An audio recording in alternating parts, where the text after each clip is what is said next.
Yes, we are live now. Hello friends, this is Imanchi and welcome to Let's Learn. सभी को good evening, नमस्कार, राम राम, सत श्री अकाल, अस्सलाम वालेकुम, what you feel connected with. Start करेंगे आज का सेशन इंक्लूसिव एजुकेशन यानी समावेशी शिक्षा।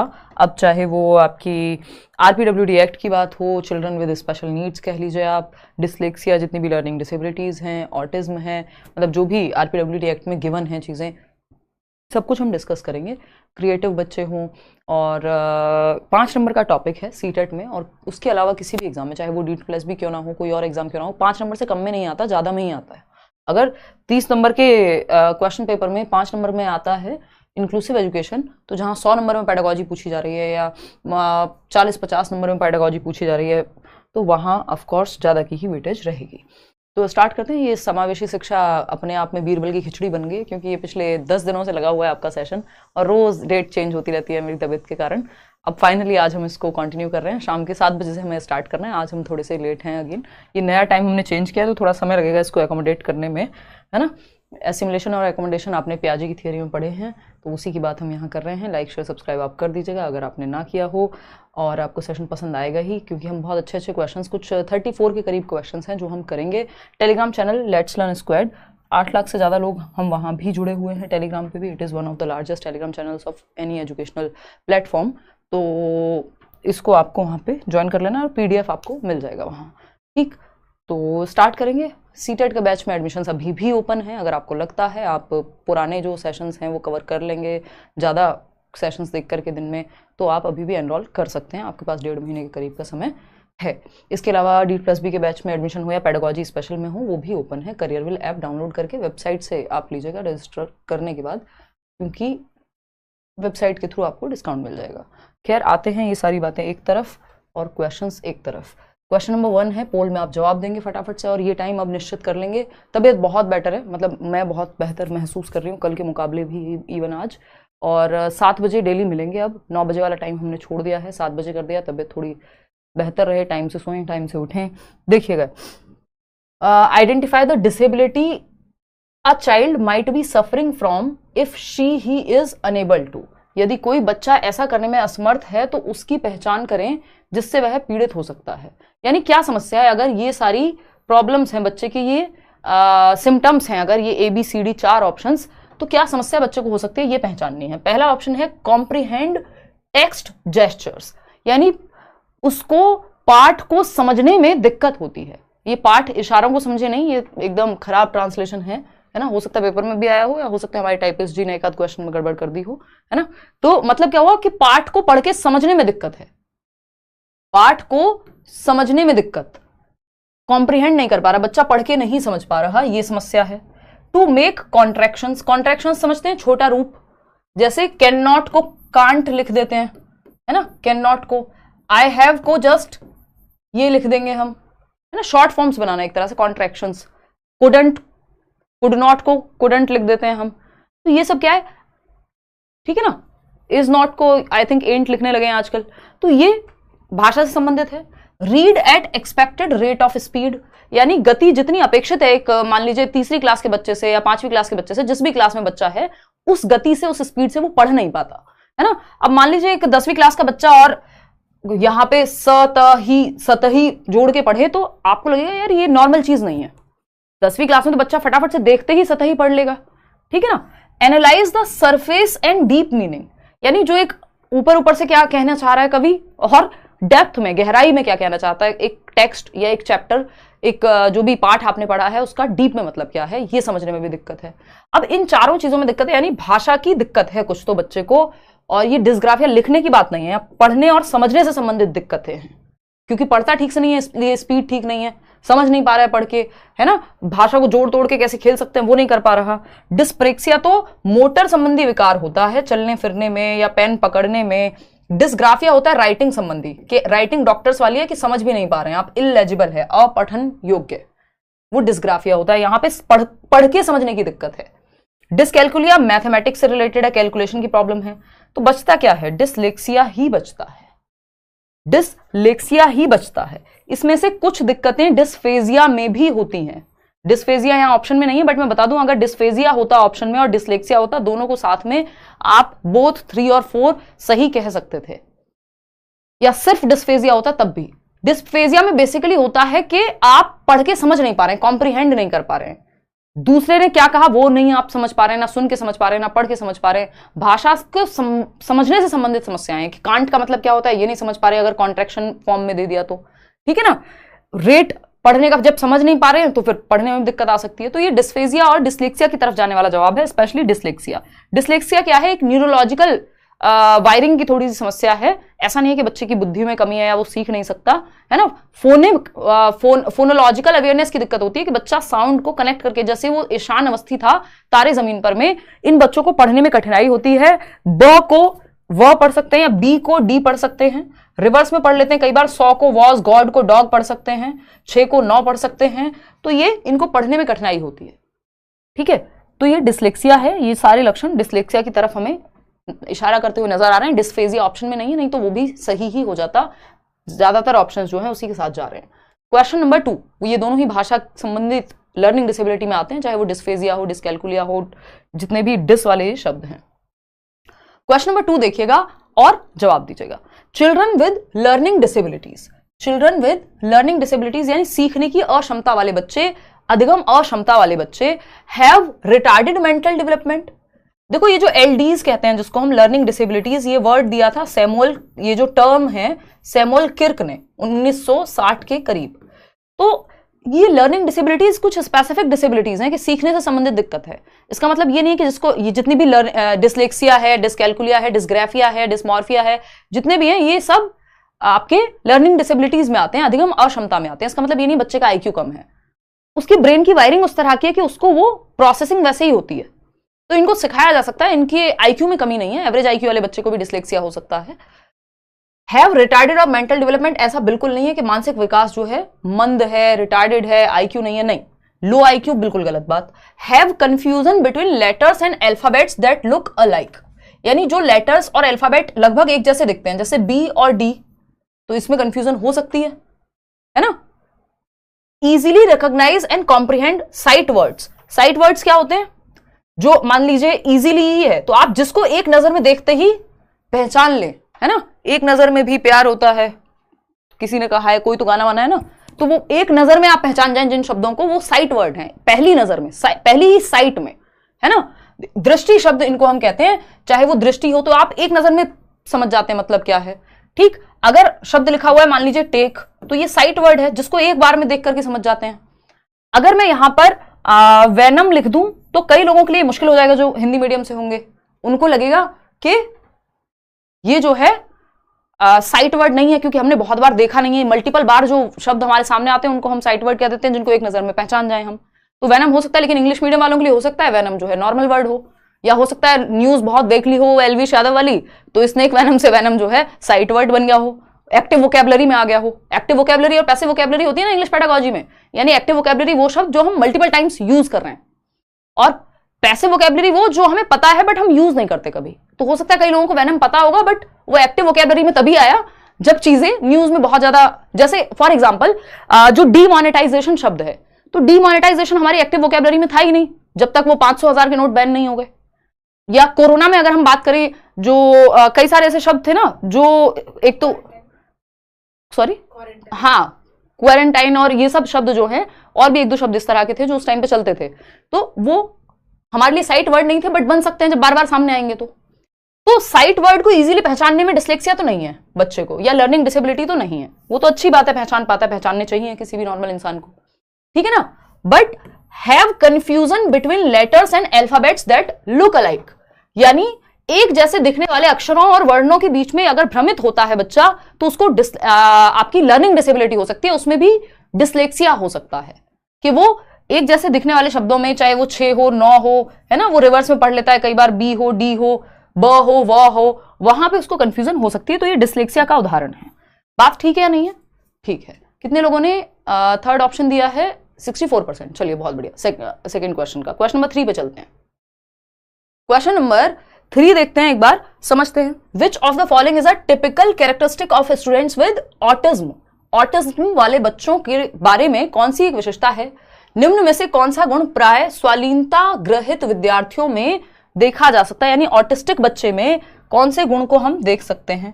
ऑटिज्म क्या है? ऑटिज्म स्पेक्ट्रम डिसऑर्डर एक अपने आप में पूरा अम्ब्रेला टर्म है। अम्ब्रेला टर्म किसको कहते हैं? छाता होता है ना जैसे, तो वो वैसा शब्द है जिसके अंदर बहुत सारे टर्म समाहित हैं। ASD बोलते हैं उसको, है ना, ऑटिज्म स्पेक्ट्रम डिसऑर्डर, जिसके अंदर ये नॉर्मल अपना ऑटिज्म भी है, मतलब ऑटिज्म हुआ, इसके अंदर ADHD है, और भी बहुत सारे इस तरह के टर्म हैं जो निशा हमें बताएंगी, स्पेशल एजुकेशन करके बैठी हैं। जल्दी बताओ ASD में कौन कौन आता है? इन्होंने पढ़ना लिखना छोड़ दिया, मजे करती हैं आजकल। देखो एक बार अगर हम बात करें फोन में लगी हुई है, मर्जी नहीं है इनकी भी, ठीक। तो ASD में बहुत सारे टर्म्स आते हैं, चाहे वो ADHD हो, चाहे वो ऑटिज्म हो, और भी इस तरह के कई सारे शब्द हैं जो मैं अभी रिकॉल नहीं कर पा रही हूँ, ठीक है जी। तो ये बात क्लियर हो गई। तो ऑटिज्म की कैरेक्टरिस्टिक पहचानने आपको, रेपिटेटिव बिहेवियर यानी बार बार पुनरावृत्तीय व्यवहार, सेम चीज को रिपीट करेगा बच्चा, इसको हम स्टीरियोटिपिकल बिहेवियर भी कह सकते हैं। और यही बात एकदम सही भी है, क्योंकि ऑटिस्टिक बच्चा, माय नेम इज खान वाले शाहरुख खान को याद कर लीजिए, बार बार वो सेम चीजें कई बार रिपीट करते थे, तो ऑटिस्टिक बच्चा चीजों को रिपीट करता है, स्टीरियोटिपिकल बिहेवियर कहते हैं उसको। स्टीरियोटाइप भी तो बार बार रिपीट करके बनती है ना, जो हम कहते हैं कि जेंडर स्टीरियोटाइप है, यानी रूढ़िबद्धता है। तो रूढ़िबद्ध कब हुई कोई चीज? जब बहुत बार रिपीट हुई। तो उसी तरह से उससे आप याद रख सकते हैं, पेपर में पूछ लिया जाता है कि स्टीरियोटिपिकल बिहेवियर, रेपिटेटिव लिखा है तो आसान है, स्टीरियोटिपिकल लिखा होगा तो कई लोगों के सर में दर्द हो जाएगा। तो पुनरावृत्तीय व्यवहार, तो ये अच्छे टीचर्स का काम है कि वो आपको ये चीजें बताएं, है ना। तो बिल्कुल आप पेपर, तो कई लोग तो टीचर्स बन गए लेट्स लर्न देख देख करके अच्छे, और आप जो है पढ़ के पेपर नहीं क्लियर करेंगे तो कैसे चलेगा, ठीक। तो ये वाले सब्जेक्ट पे आपकी कमांड हो जानी चाहिए, वो हो जाएगी, ठीक। तो रेपिटेटिव बिहेवियर यानी स्टीरियोटिपिकल व्यवहार, बार बार रिपीट करते हैं चीजों को। कॉग्निटिव फ्लेक्सिबिलिटी, ये इसमें थोड़ी दिक्कत होती है इनको कि इतना नहीं है, एक चीज से दूसरी चीज अगर आसपास की सराउंडिंग में भी चेंज हो जाए तो ये बहुत कंफर्टेबल नहीं होते। हाई कम्युनिकेबल स्किल्स नहीं, कम्युनिकेशन इनकी दिक्कत वाली होती है, लैक करते हैं कम्युनिकेशन स्किल्स में। सोशलाइजेशन में या सोशल होने में दिक्कत होती है, बहुत ज्यादा लोगों से घुलने मिलने में ऑटिस्टिक बच्चे को। Urge for frequent changes in routine बिल्कुल भी नहीं है। अगर ज्यादा चेंज होंगे आसपास के रूम में, हर रोज चादर बदल जा रही है, हर रोज अलग अलग कलर की, मतलब, या हर रोज आज टेबल इधर थी कल उधर है, तो इनको दिक्कत होती है एडजस्ट करने में। तो ऑटिस्टिक बच्चे का लक्षण ये तीनों तो बिल्कुल नहीं है, ऑपोजिट है उसका। ये है कि रेपिटेटिव बिहेवियर होता है, बार बार चीजों को रिपीट करता है ना। तो ये अपने आप में एक डेवलपमेंटल डिसऑर्डर कहते हैं कि बच्चा जब जन्म के कुछ समय बाद ही पता लग जाएगा आपको 5 से 10 साल तक कि बच्चे को ऑटिज्म है या नहीं है। विकास के समय होने वाले, मतलब पता लगने वाले ये डिसेबिलिटीज हैं जिनको डेवलपमेंटल डिसऑर्डर्स कहते हैं, ठीक। आते हैं क्वेश्चन नंबर 3 पर। इंक्लूसिव एजुकेशन स्ट्रेसेस ऑन, यानी जो समावेशी शिक्षा है वो किस पर बल देती है? समावेशी शिक्षा है क्या, अब इसको समझना जरूरी होगा, जो कि हम समझेंगे अभी, है ना। कोई टेंशन वाली बात नहीं है यार। मॉक टेस्ट वगैरह सब बैच में, जो जिन लोगों ने सीटेट का बैच लिया है उनको सारे mock test, expected question, notes, वो सब मिले हैं, ठीक है जी। प्रीवियस क्लास के नोट्स भी हम करा देंगे आपको अपलोड।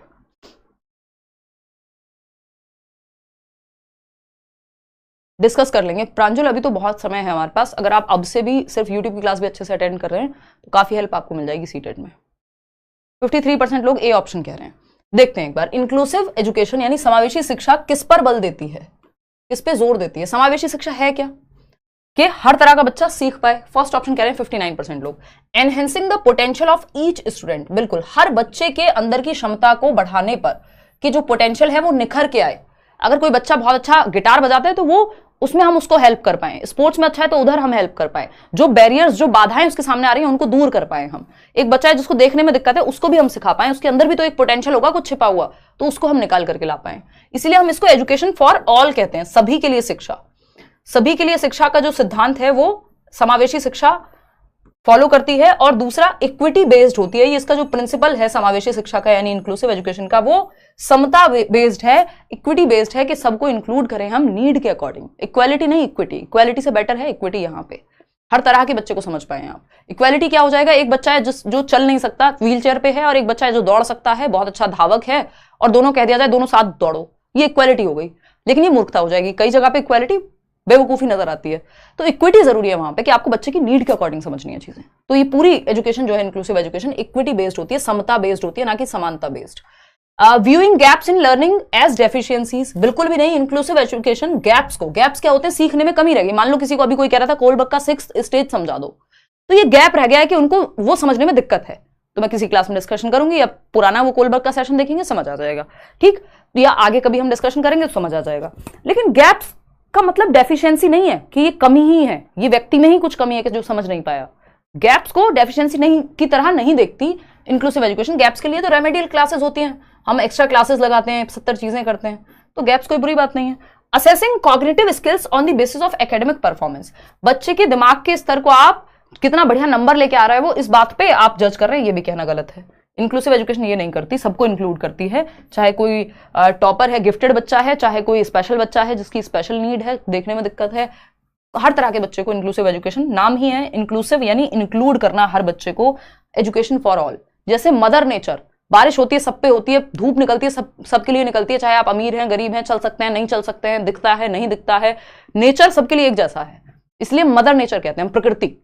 उसी तरह से स्कूल में भी हमें हर बच्चे को इंक्लूड करना है, तो एजुकेशन सबके लिए होनी चाहिए, बस थोड़ा सा अडेप्टेशन के साथ। सेटिंग सेम पैरामीटर, सबके लिए सेम पैरामीटर हम नहीं लगा सकते कि एक बच्चा है जो 10 किलोमीटर दौड़ता है या फर्स्ट आता है तो सबको फर्स्ट आना है।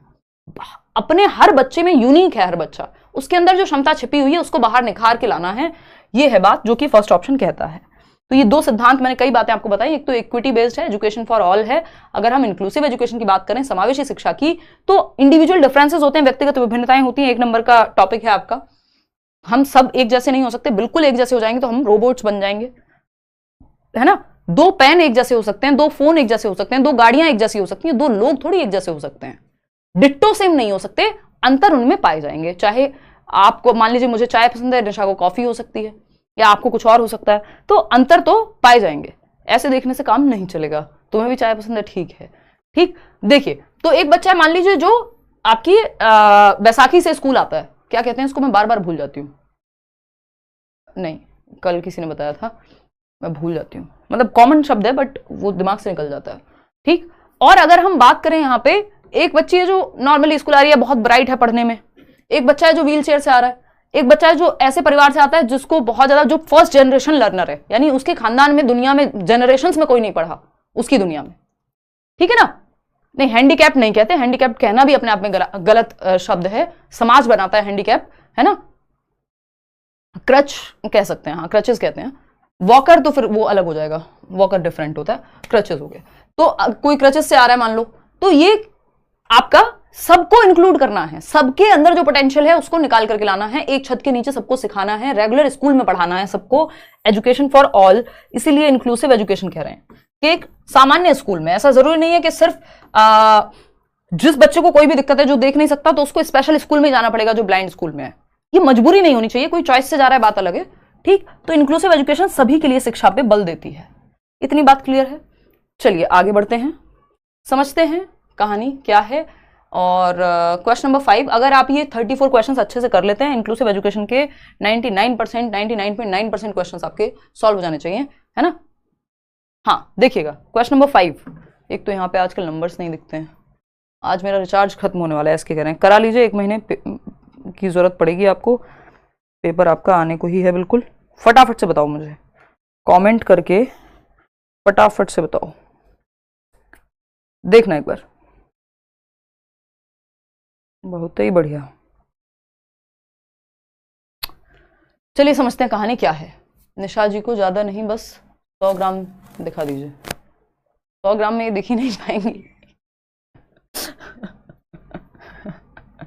भाई ये हमारा पर्सनल दोस्तों वाला मजाक है, इसको दिल पे ना लिया जाए, है ना, इसको सामान्य दुनिया की किसी और बात से ना जोड़ा जाए। देखो एक बार क्वेश्चन नंबर 5 देखिएगा और समझते हैं कि कहानी है क्या। क्वेश्चन नंबर 5, 94% लोग कह रहे हैं।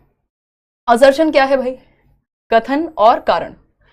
कथन क्या है, when teachers believe that children coming from disadvantaged backgrounds have the capacities of learning and make them feel belonged in the classroom, they are likely to improve their performance। यानी जब teachers का ये मानना होता है या ये विश्वास रखते हैं टीचर्स कि जो डिसएडवांटेज्ड बैकग्राउंड से बच्चा आ रहा है, मान लीजिए जिसकी जनरेशंस में कोई नहीं पढ़ा, फर्स्ट जनरेशन लर्नर है, ऐसा बच्चा है जिसको हाशिए पे रखा है समाज ने, जैसे सेक्स वर्कर्स के बच्चे हो सकते हैं, वो मूवी देखी होगी आपने, कौन सी, Gangubai.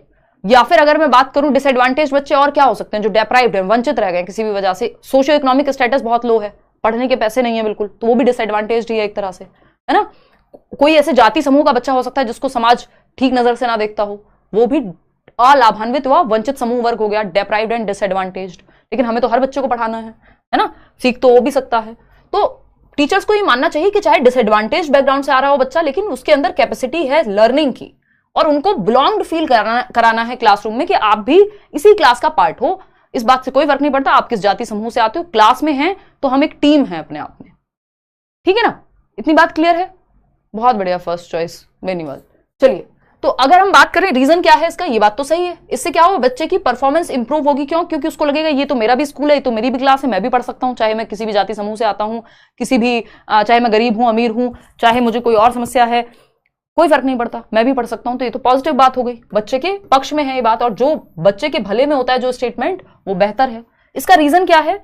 Teachers believes about children and their abilities influence children. ये बात बिल्कुल दिमाग में बिठा लीजिएगा कि जो टीचर्स जैसा सोचते हैं, जो टीचर्स का बिलीफ है, जो विश्वास है एक टीचर का, वो बच्चे की परफॉर्मेंस को प्रभावित करता है। अगर टीचर को लगता है कि तुम बहुत अच्छा करोगे, आप याद कीजिए आपको यदि किसी टीचर ने कहा होगा नहीं यार तुम अच्छा करोगे या तुम कर सकते हो, इस बिलीफ से ही, ये कई लोगों को लगेगा तो मोटिवेशन वाली बातें हैं, नहीं, टीचर्स अपने आप में बहुत महत्वपूर्ण भूमिका निभाते हैं बच्चों के लिए, जो उनके स्टूडेंट्स हैं, तो वो अपने आप में फिर एक मोटिवेटर, फिलोसोफर, फ्रेंड, गाइड, सब कुछ है टीचर। बच्चों और उनकी क्षमताओं के बारे में शिक्षकों का विश्वास बच्चों को प्रभावित करता है। यानी अगर बच्चों को लगता है कि मेरे टीचर को तो लगता है यार मैं तो कर सकता हूं, मेरे से तो हो जाएगा ये सवाल, थोड़ा सा हेल्प की तो जरूरत है, तो बच्चों को कॉन्फिडेंस आएगा फिर। तो ये जो टीचर्स का बिलीफ है और पॉजिटिव बिलीफ है, तो वो पॉजिटिवली इन्फ्लुएंस करेगा। और टीचर्स का अगर नेगेटिव बिलीफ है, टीचर ने कहते तुमसे तो कुछ होगा ही नहीं, तो 100 में से शायद एक ही बच्चा होगा जो जबरदस्ती करके दिखा देगा, अदरवाइज बाकी जो बच्चे होंगे 99 वो इस बात से डिमोटिवेट हो सकते हैं, और जितनी उनके अंदर क्षमता हो सकता है वो उतना भी ना कर पाए। तो टीचर्स के बिलीफ का इन्फ्लुएंस होता है बच्चे पे, ये बात एकदम सही है। तो दोनों बातें सही हैं, both A and R are true, and R is the correct explanation of A, कि जो डिसएडवांटेज बच्चा है उसको बिलोंग फील कराना है, एक्सेप्टेड फील कराना है क्लासरूम में, कि तुम भी इसी क्लास से बिलोंग करते हो, तुम भी सीख सकते हो।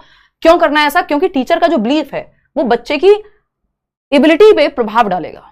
दोनों बातें सही हैं, दोनों एक दूसरे के लिए भी सही हैं। तो both A and R are true, and R is the correct explanation of A. इन क्वेश्चंस को थोड़ा ध्यान से करना होता है, क्योंकि कई लोगों ने तो रट्टा लगा रखा है कि ऐसा क्वेश्चन दिखेगा both A and R are true कर देंगे। Which of the following is not a reasonable accommodation for students with learning disability?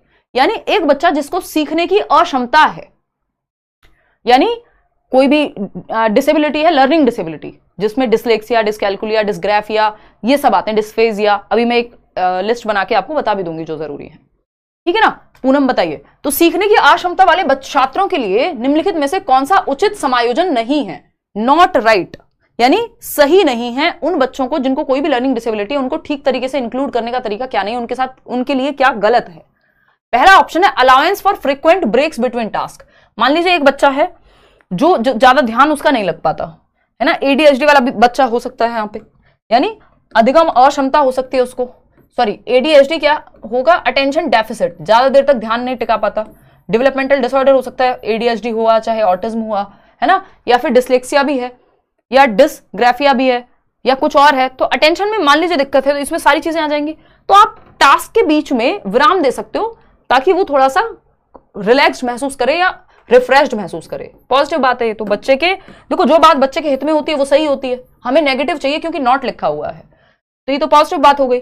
Extending allotted time for test, यानी आपने जो टाइम दिया है टेस्ट का, मान लीजिए 2 घंटे, एक बच्चा जिसको दिखने में समस्या है या लिखने में समस्या है, डिस्प्रैक्सिया है, पेन पकड़ के लिखने में समस्या होती है, उसको एक्स्ट्रा टाइम दे दिया, कोई दिक्कत नहीं है, ये भी बात ठीक है। एक्स्ट्रा टाइम हमें दिया जाता है पेपर्स में भी, जो लोग मान लीजिए जो विजुअली चैलेंज बच्चे हैं या उस तरह से कोई समस्या है। थर्ड ऑप्शन है providing a space with minimal distraction. अब एडीएचडी वाला बच्चा मान लो एक तरह की लर्निंग डिसेबिलिटी है वो भी, हालांकि हम इनको डेवलपमेंटल डिसऑर्डर्स में काउंट करते हैं, ऑटिज्म एएसडी में आ जाते हैं सब। तो न्यूनतम विकर्षणों के साथ कार्य स्थल प्रदान करना, हाँ भाई, डिस्ट्रैक्शन कम से कम हो, ये बात भी सही है। स्टैंडर्डाइज टेस्ट फॉर असेसमेंट, ये प्रॉब्लम है, ये गलत है यहाँ पे, जो कि 79% आप लोग कह पा रहे हैं। काफी जल्दी आप लोग सही जवाब दे पा रहे हैं, अब थोड़ा स्पीड हमें बढ़ानी पड़ेगी। मूल्यांकन के लिए मानकीकृत परीक्षण, यानी मानकीकृत परीक्षण में, मानकीकृत परीक्षण क्या है? जो वैलिडिटी हो, जिसमें गुण बताए थे ना एक अच्छे टेस्ट के। मानकीकृत टेस्ट, एक स्टैंडर्डाइज टेस्ट क्या होगा? यूपीएससी का एग्जाम, सीटेट का एग्जाम, जो लाखों लोग एक साथ दे रहे हैं, बोर्ड एग्जाम्स, ठीक, वो मानकीकृत हैं, स्टैंडर्डाइज्ड हैं। तभी मैं कहती हूं आप प्रीवियस ईयर को अच्छे सॉल्व करिए बजाय कि किसी टीचर के मॉक टेस्ट को। बिल्कुल वो प्रीवियस ईयर पे ही बेस्ड है, जैसे हम लोग करते हैं तो previous year based mock test करेंगे, तो वो फिर भी वो उतने अच्छे नहीं हो सकते जो जितने प्रीवियस ईयर आपके लिए अच्छे हो जाएंगे। क्यों? क्योंकि स्टैंडर्डाइज टेस्ट वो मानकीकृत है, प्रॉपर एक्सपर्ट्स की टीम बनाती है, उसमें वैलिडिटी होगी, उसमें रिलायबिलिटी होगी, ऑब्जेक्टिविटी होगी। ये तीनों गुण बताए थे जब लास्ट चैप्टर लिया था 10 दिन पहले, असेसमेंट एंड इवैल्यूएशन वाला। तो स्टैंडर्डाइज टेस्ट एक बड़ी पॉपुलेशन के लिए 10 लाख लोग दे रहे हैं, कई लाख लोग दे रहे हैं, लेकिन इनके साथ प्रॉब्लम क्या है स्टैंडर्डाइज टेस्ट के लिए कि ये टीचर मेड टेस्ट होता है, दूसरा जो टीचर खुद बच्चों के लिए बनाए। इनमें इंडिविजुअल डिफरेंसेस का ध्यान नहीं रखा जाता। जब 10 लाख लोगों के लिए पेपर बनाए तो किसी एक इंडिविजुअल को क्या दिक्कत है ये थोड़ी देख पाएगा वो। तो जो लर्निंग डिसेबिलिटी वाला बच्चा है, मान लीजिए किसी को डिसलेक्सिया है, अब स्टैंडर्डाइज टेस्ट थोड़ी देखेगा कि डिसलेक्सिक बच्चे के लिए अलग से एक पेपर बन गया, नहीं, वो तो 10 लाख लोग दे रहे हैं। तो ये आपको बुखार था उस दिन, किसको फर्क पड़ेगा? तो ये स्टैंडर्डाइज टेस्ट की थोड़ी सी यहाँ पे प्रॉब्लम हो जाती है कि जो लर्निंग डिसेबिलिटी, अगर किसी बच्चे को डिसलेक्सिया है, डिस्ग्राफिया या कोई और समस्या है, उसके लिए ज्यादा हेल्पफुल नहीं होता स्टैंडर्डाइज टेस्ट। वो इंडिविजुअल डिफरेंसेस को ध्यान में नहीं रख पाता। इंडिविजुअल डिफरेंसेस क्या है? एक बच्चा किसी और चीज में बेहतर कर सकता है, वो ध्यान में नहीं रख पाया। स्टैंडर्डाइज टेस्ट के साथ ये समस्या है। तो फोर्थ ऑप्शन सही है। क्वेश्चन नंबर 7 देखिएगा और जवाब दीजिएगा। क्या कहता है क्वेश्चन नंबर 7? फटाफट से बताइएगा। इंक्लूजन, यार तुम ऐसे उधर मत बैठो, उधर से बैठ जाओ ताकि दिखती रहो। ऐसा लग रहा है एक रोबोट को बिठा दिया हमने। Inclusion as a philosophy and practice is situated in the context of diversity. भाई यूनिटी इन डाइवर्सिटी की बात करते हैं हम, बैच में कल ये टॉपिक कर रहे थे, तब भी आपको बताई थी ये बात कि डाइवर्सिटी यानी विविधता में एकता की बात करता है हमारा संविधान भी, कि हम सब विविध हैं, है ना। अभी किसी ने तो कोई भाषण दिया था, मैं पॉलिटिक्स में बहुत ज्यादा इंटरेस्ट नहीं रखती हूँ, बट एग्जाम्पल्स के लिए तो जो चीज मिल जाए उसको यूज कर लेना चाहिए, मैं करती हूँ एज अ टीचर, ठीक है ना। चाहे वो मूवीज का एग्जाम्पल हो, चाहे वो न्यूज में जो चल रहा हो उसका एग्जाम्पल हो, ठीक। तो किन्हीं एक पार्टी के किसी व्यक्ति ने तो कुछ कहा, अब वो चीज मैटर नहीं करती हमारे लिए, क्योंकि हमारे यहाँ कोई पॉलिटिक्स का डिस्कशन नहीं हो रहा, बट वो डाइवर्सिटी को दर्शाते हुए उन्होंने वो रेसिज्म की तरफ चली गई उनकी बात, कि भाई इंडिया में हर तरह के लोग हैं, इस कलर के भी लोग हैं, इस तरह के भी लोग हैं। तो वो कुल मिला के बात होनी चाहिए थी डाइवर्सिटी की, कि हम अलग अलग विविध लोग हैं, लेकिन वो उस तरह से फिर कई बार स्टेटमेंट ऐसा हो जाता है ना, शब्दों का ही खेल है, तो गड़बड़ हो जाती है या हो सकती है। अब मैं ये नहीं कह रही हूं कि जो हो गए उस चीज को सही मानना चाहिए, बट कुल मिला के बात यह कि हम विविध लोग हैं। हमारे देश में भाषा से लेके, रंग से लेके, कल्चर से लेके अलग अलग तरह की चीजें हैं, अलग अलग लोग हैं, तो विविधता ठीक बात होती है। इंक्लूसिव एजुकेशन में एक क्लासरूम में भी सारे बच्चे ना सेम भाषा बोलेंगे, ना सेम तरह से दिखेंगे, ना सेम तरह की सोशियो इकोनॉमिक स्टेटस से आते होंगे, विविध बच्चे होंगे, ठीक। तो विविधता अच्छी बात है, विविधता को बुरा नहीं मानना है। जब हम विविधता के आधार पर भेदभाव करने लगेंगे तब दिक्कत है। तो diversity which includes linguistic diversity, यानी भाषा के आधार पर भाषाई विविधता है, ठीक बात है। Gender diversity, male female other gender सब हो सकते हैं, सबको जीने का अधिकार है, ठीक बात है। सोशियो कल्चरल डाइवर्सिटी यानी सामाजिक सांस्कृतिक विविधता, कोई और त्योहार, मान लीजिए आप ईद मनाते हैं, मैं दिवाली मना रही हूं, कोई और पोंगल मना रहा है, कोई और कुछ और मना रहा है, तो ये डाइवर्सिटी हो सकती है। पहनावे में अंतर हो सकता है। एबिलिटी एंड डिसेबिलिटी, यानी कि एक बच्चा है जो मान लीजिए गिफ्टेड है, तो किसी चीज में वो एबल है। एक बच्चा है जिसको कोई दिक्कत है, डिसेबिलिटी, मान लीजिए डिसलेक्सिया है, कुछ और है, तो लेकिन हमें इंक्लूड तो उसको भी करना है। हर तरह का बच्चा पढ़ेगा तभी तो इंक्लूसिव क्लासरूम कहलाएगा। तो हम कहेंगे fourth option is the right answer. 83% लोग सही जवाब दे पा रहे हैं। हालांकि हमें लेबल नहीं करना होता, ध्यान रखिएगा, यहां पे लेबल करने की बात नहीं हुई है कि एबिलिटी और डिसेबिलिटी का मतलब ठप्पा लगाने की बात नहीं हुई है। यहां क्वेश्चन के हिसाब से चलना पड़ेगा आपको, नहीं तो आप लेबल नहीं कर सकते बच्चों को कि ये एबल है और ये डिसेबल है। क्वेश्चन नंबर 8 तो पूछा कैसे है उस पर बहुत डिपेंड करेगा पेडागोजी में। Question number 8, which of the following is not an effective pedagogical strategy to cater to students from disadvantaged background, यानी कौन से बच्चे अलाभान्वित समूह के बच्चे, ऐसे बच्चे जो किसी भी आधार पे हाशिए पर रह गए हैं, उनको लाभ नहीं मिल पाया। चाहे वो हमारे देश में ऐसे कास्ट की अगर हम बात करें तो कास्ट हो सकते हैं डिसएडवांटेज, जिनके बेसिस पे फिर उनको आरक्षण हम दे रहे हैं, या महिलाओं के केस में कई जगह पे आरक्षण है, क्योंकि वो उनको डिसएडवांटेज पोजीशन में वो रखा गया। उनको जब आपने या बहुत सारे लोगों ने मान लीजिए एक समय पे लड़कियों को तो पढ़ने नहीं दिया गया, लड़कों को पढ़ने दिया जा रहा है, तो अब वो डिसएडवांटेज वर्ग में आ गई। अब उनको उठाने के लिए, उनके उत्थान के लिए क्या करना पड़ेगा? इक्विटी लानी पड़ेगी, कई बार रिजर्वेशन का यूज करना पड़ेगा, कई बार किसी और टेक्निक का यूज करना पड़ेगा, क्योंकि वो डिसएडवांटेज पोजीशन में है। अब कोई भी किसी भी आधार पे डिसएडवांटेज हो सकता है बच्चा, चाहे वो जाति समूह के आधार पे, भाषा के आधार पे, अगर उस भाषा के लोगों का मजाक उड़ाते हैं लोग तो वो डिसएडवांटेज हो गया, सोशियो इकोनॉमिक स्टेटस के आधार पे।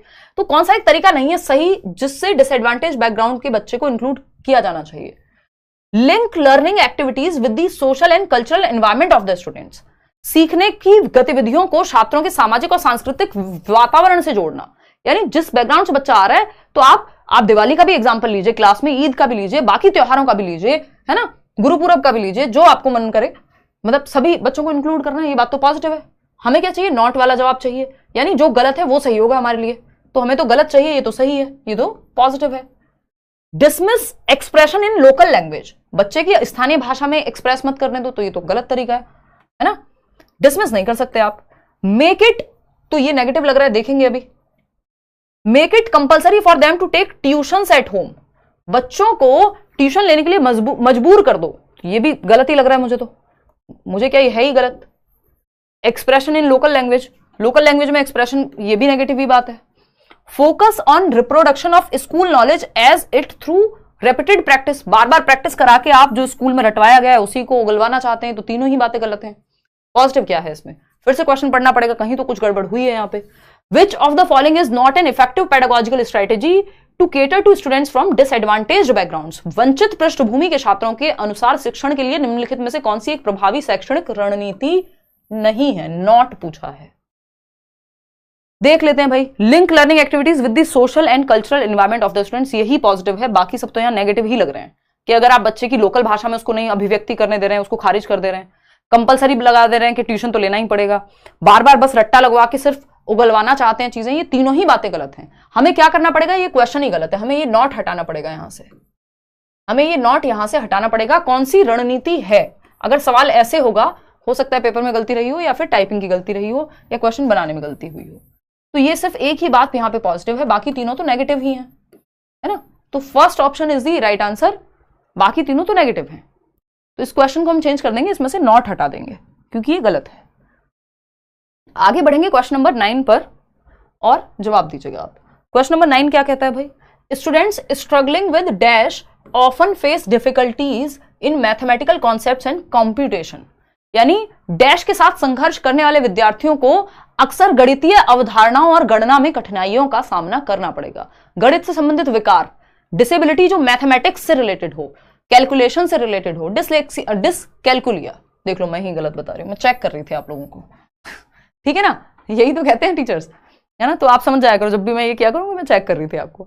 देखो एक बार, गुणज वैकल्य कहते हैं इसको, क्यों, क्योंकि गणित से संबंधित, गणना संबंधित विकार, है ना। डिसकैलकुलिया, कैलकुलेशन कहां होती है, मैथ्स में होती है, भाषा में थोड़ी कैलकुलेशन होगी, लैंग्वेज में थोड़ी, तो कैलकुलेशन, बच्चे को प्लस माइनस मल्टीप्लिकेशन इन सब में दिक्कत हो सकती है, वो जहां डिवाइड करना है वहां ऐड कर सकता है, कुछ भी कैलकुलेशन संबंधी समस्या हो सकती है, ठीक है जी। डिसलेक्सिया, डिसलेक्सिया तो रीडिंग संबंधित है भाई, पढ़ने से, वो बी को डी पढ़ना, डॉग को गॉड पढ़ना। डिसग्राफिया, ग्राफ का मतलब होता है, ग्राफ कैसे बनाओगे, हाथ से, तो ये राइटिंग से याद रख लिया करो ग्राफ को, डिसग्राफिया को।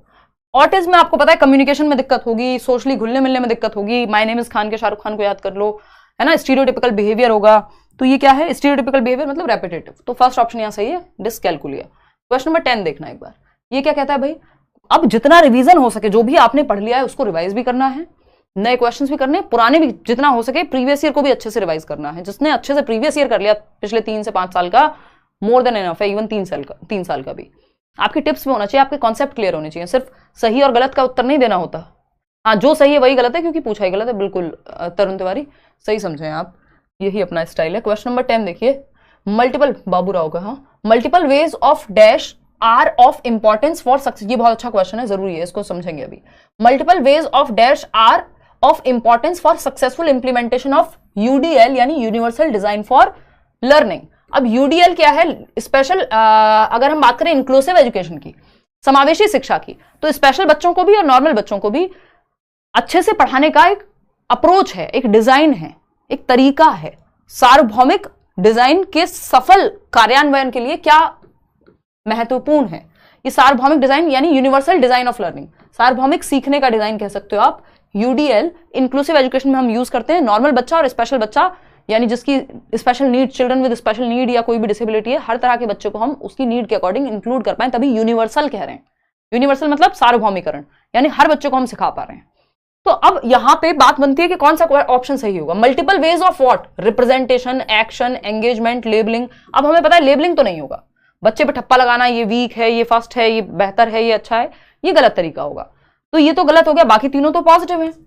अब इसका आंसर, ये बोर्ड ने भी कुछ गड़बड़ की है, ये क्वेश्चन पूछा जा चुका है, ये तीनों ही बातें सही हैं, क्योंकि यूडीएल के तीनों ही प्रिंसिपल हैं, चाहे वो रिप्रेजेंटेशन हो, एक्शन हो, एंगेजमेंट हो, लेकिन इसमें जो सही आंसर है वो है रिप्रेजेंटेशन, जिससे 1 नंबर आपको मिलेगा या मिला है जब ये क्वेश्चन पूछा जा चुका है, क्योंकि रिप्रेजेंटेशन अपने अंदर एक्शन और एंगेजमेंट को कुछ हद तक शामिल कर लेता है। तो मैं ऐसा मान के चल रही हूं कि इसलिए इन्होंने इसको सही माना होगा, अदरवाइज इस क्वेश्चन में तीनों आंसर्स को ही सही माना जाना चाहिए था। ये फ्री फॉर ऑल जैसे हो जाता है ना सीटेट में, क्या पता दिया भी हो, मेरे को याद नहीं है, I think representation he answer दिया है, बट इसमें ये तीनों आंसर सही होने चाहिए थे, क्योंकि ये तीनों ही सिद्धांत हैं किसके, यूडीएल के, यूनिवर्सल डिजाइन ऑफ लर्निंग में रिप्रेजेंटेशन, एक्शन और एंगेजमेंट ये तीनों प्रिंसिपल्स हैं। अभी मैं आपको दिखाऊंगी कैसे। तो रिप्रेजेंटेशन के मल्टीपल वेज होने चाहिए किसी चीज को रिप्रेजेंट करने के, दिखाने के, पढ़ाने के। अब जब आप रिप्रेजेंट अलग अलग तरह से करोगे तो एक्शन और एंगेज भी बच्चे अलग अलग तरह से करेंगे। तो ये मान करके हम ये मान ले रहे हैं कि रिप्रेजेंटेशन आंसर सही इन्होंने इसलिए माना होगा, अदरवाइज सही तीनों थे। मैं आपको कहूं कि जैसे मैंने आपको बता दिया कि एक्शन एंगेजमेंट रिप्रेजेंटेशन से ही संबंधित है, ऐसे हम इसको मान सकते हैं, बट यूडीएल में तीनों ही सिद्धांत सही है। तो इसका नंबर जो है सबको मिलना चाहिए था, बट मिला नहीं, तो आपको रिप्रेजेंटेशन ही यहां मान के चलना है। उसका भी रीजन मैंने आपको बता दिया है कि अलग अलग तरह से रिप्रेजेंट किया जाएगा अलग अलग बच्चों की नीड के अकॉर्डिंग, तो उसी हिसाब से एक्शन होगा। ये यूडीएल जो यूनिवर्सल डिजाइन ऑफ लर्निंग है उसके 3 मुख्य सिद्धांत हैं, 3 प्रिंसिपल्स हैं। मल्टीपल मीन्स ऑफ एंगेजमेंट, यानी बच्चे को एंगेज करने के, यानी द वाई ऑफ लर्निंग, क्यों सीख रहे हैं हम कोई चीज, ये है मल्टीपल वेज ऑफ एंगेजमेंट कि हम एंगेज करें। रिप्रेजेंटेशन, हम सिखाएंगे अलग अलग तरह से, मल्टीपल मीन्स कि हम टीचिंग लर्निंग, आप चार्ट भी यूज कर रहे हैं, आप एक्टिविटी भी करा दे रहे हैं, आप जैसी जिसको जरूरत है वैसे काम करा दे रहे हैं, तो रिप्रेजेंट कर रहे हैं आप मल्टीपल वेज में, अलग अलग चीजों को सिखा सकते हैं।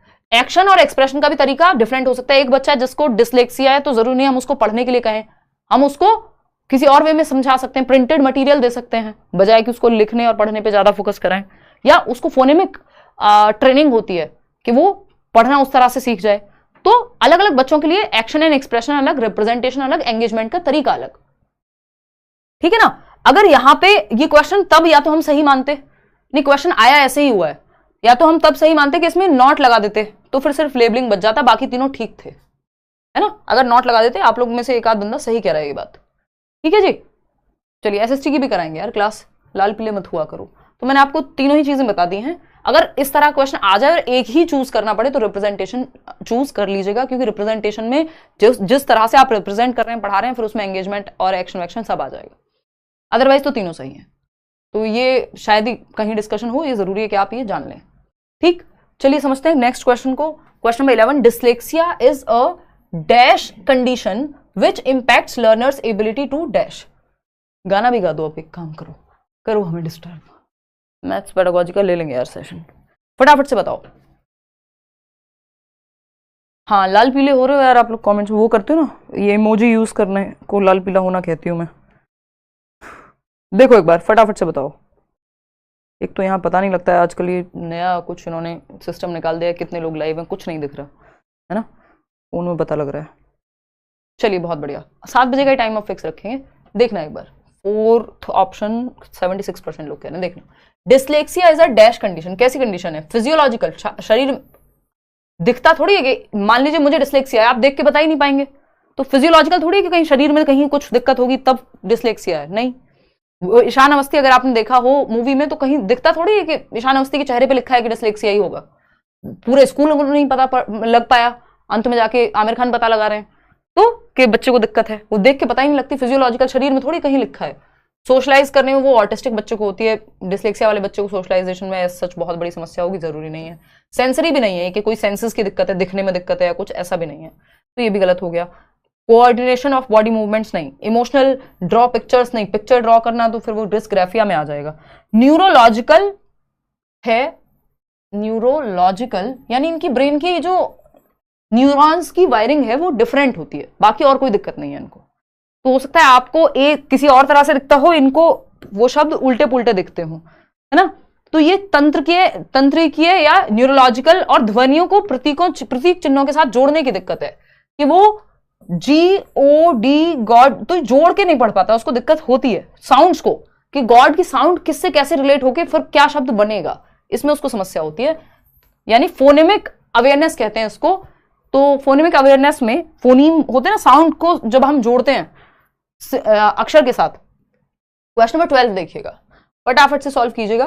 क्वेश्चन नंबर 12 क्या कहता है भाई, असर्शन है यानी अभिकथन है किस बारे में, in an inclusive classroom adaptations should be made in learning goals, pedagogical strategies as well as assessment. यानी एक समावेशी शिक्षा जहां हर बच्चे को इंक्लूड करना है तो हमें अडेप्टेशंस लाने चाहिए, हमें चेंजेस लाने चाहिए सिस्टम में। किस चीज के लिए, पेडागोजिकल स्ट्रेटजीज में, यानी हमारे जो गोल्स होंगे हर बच्चे के लिए अलग हो सकते हैं।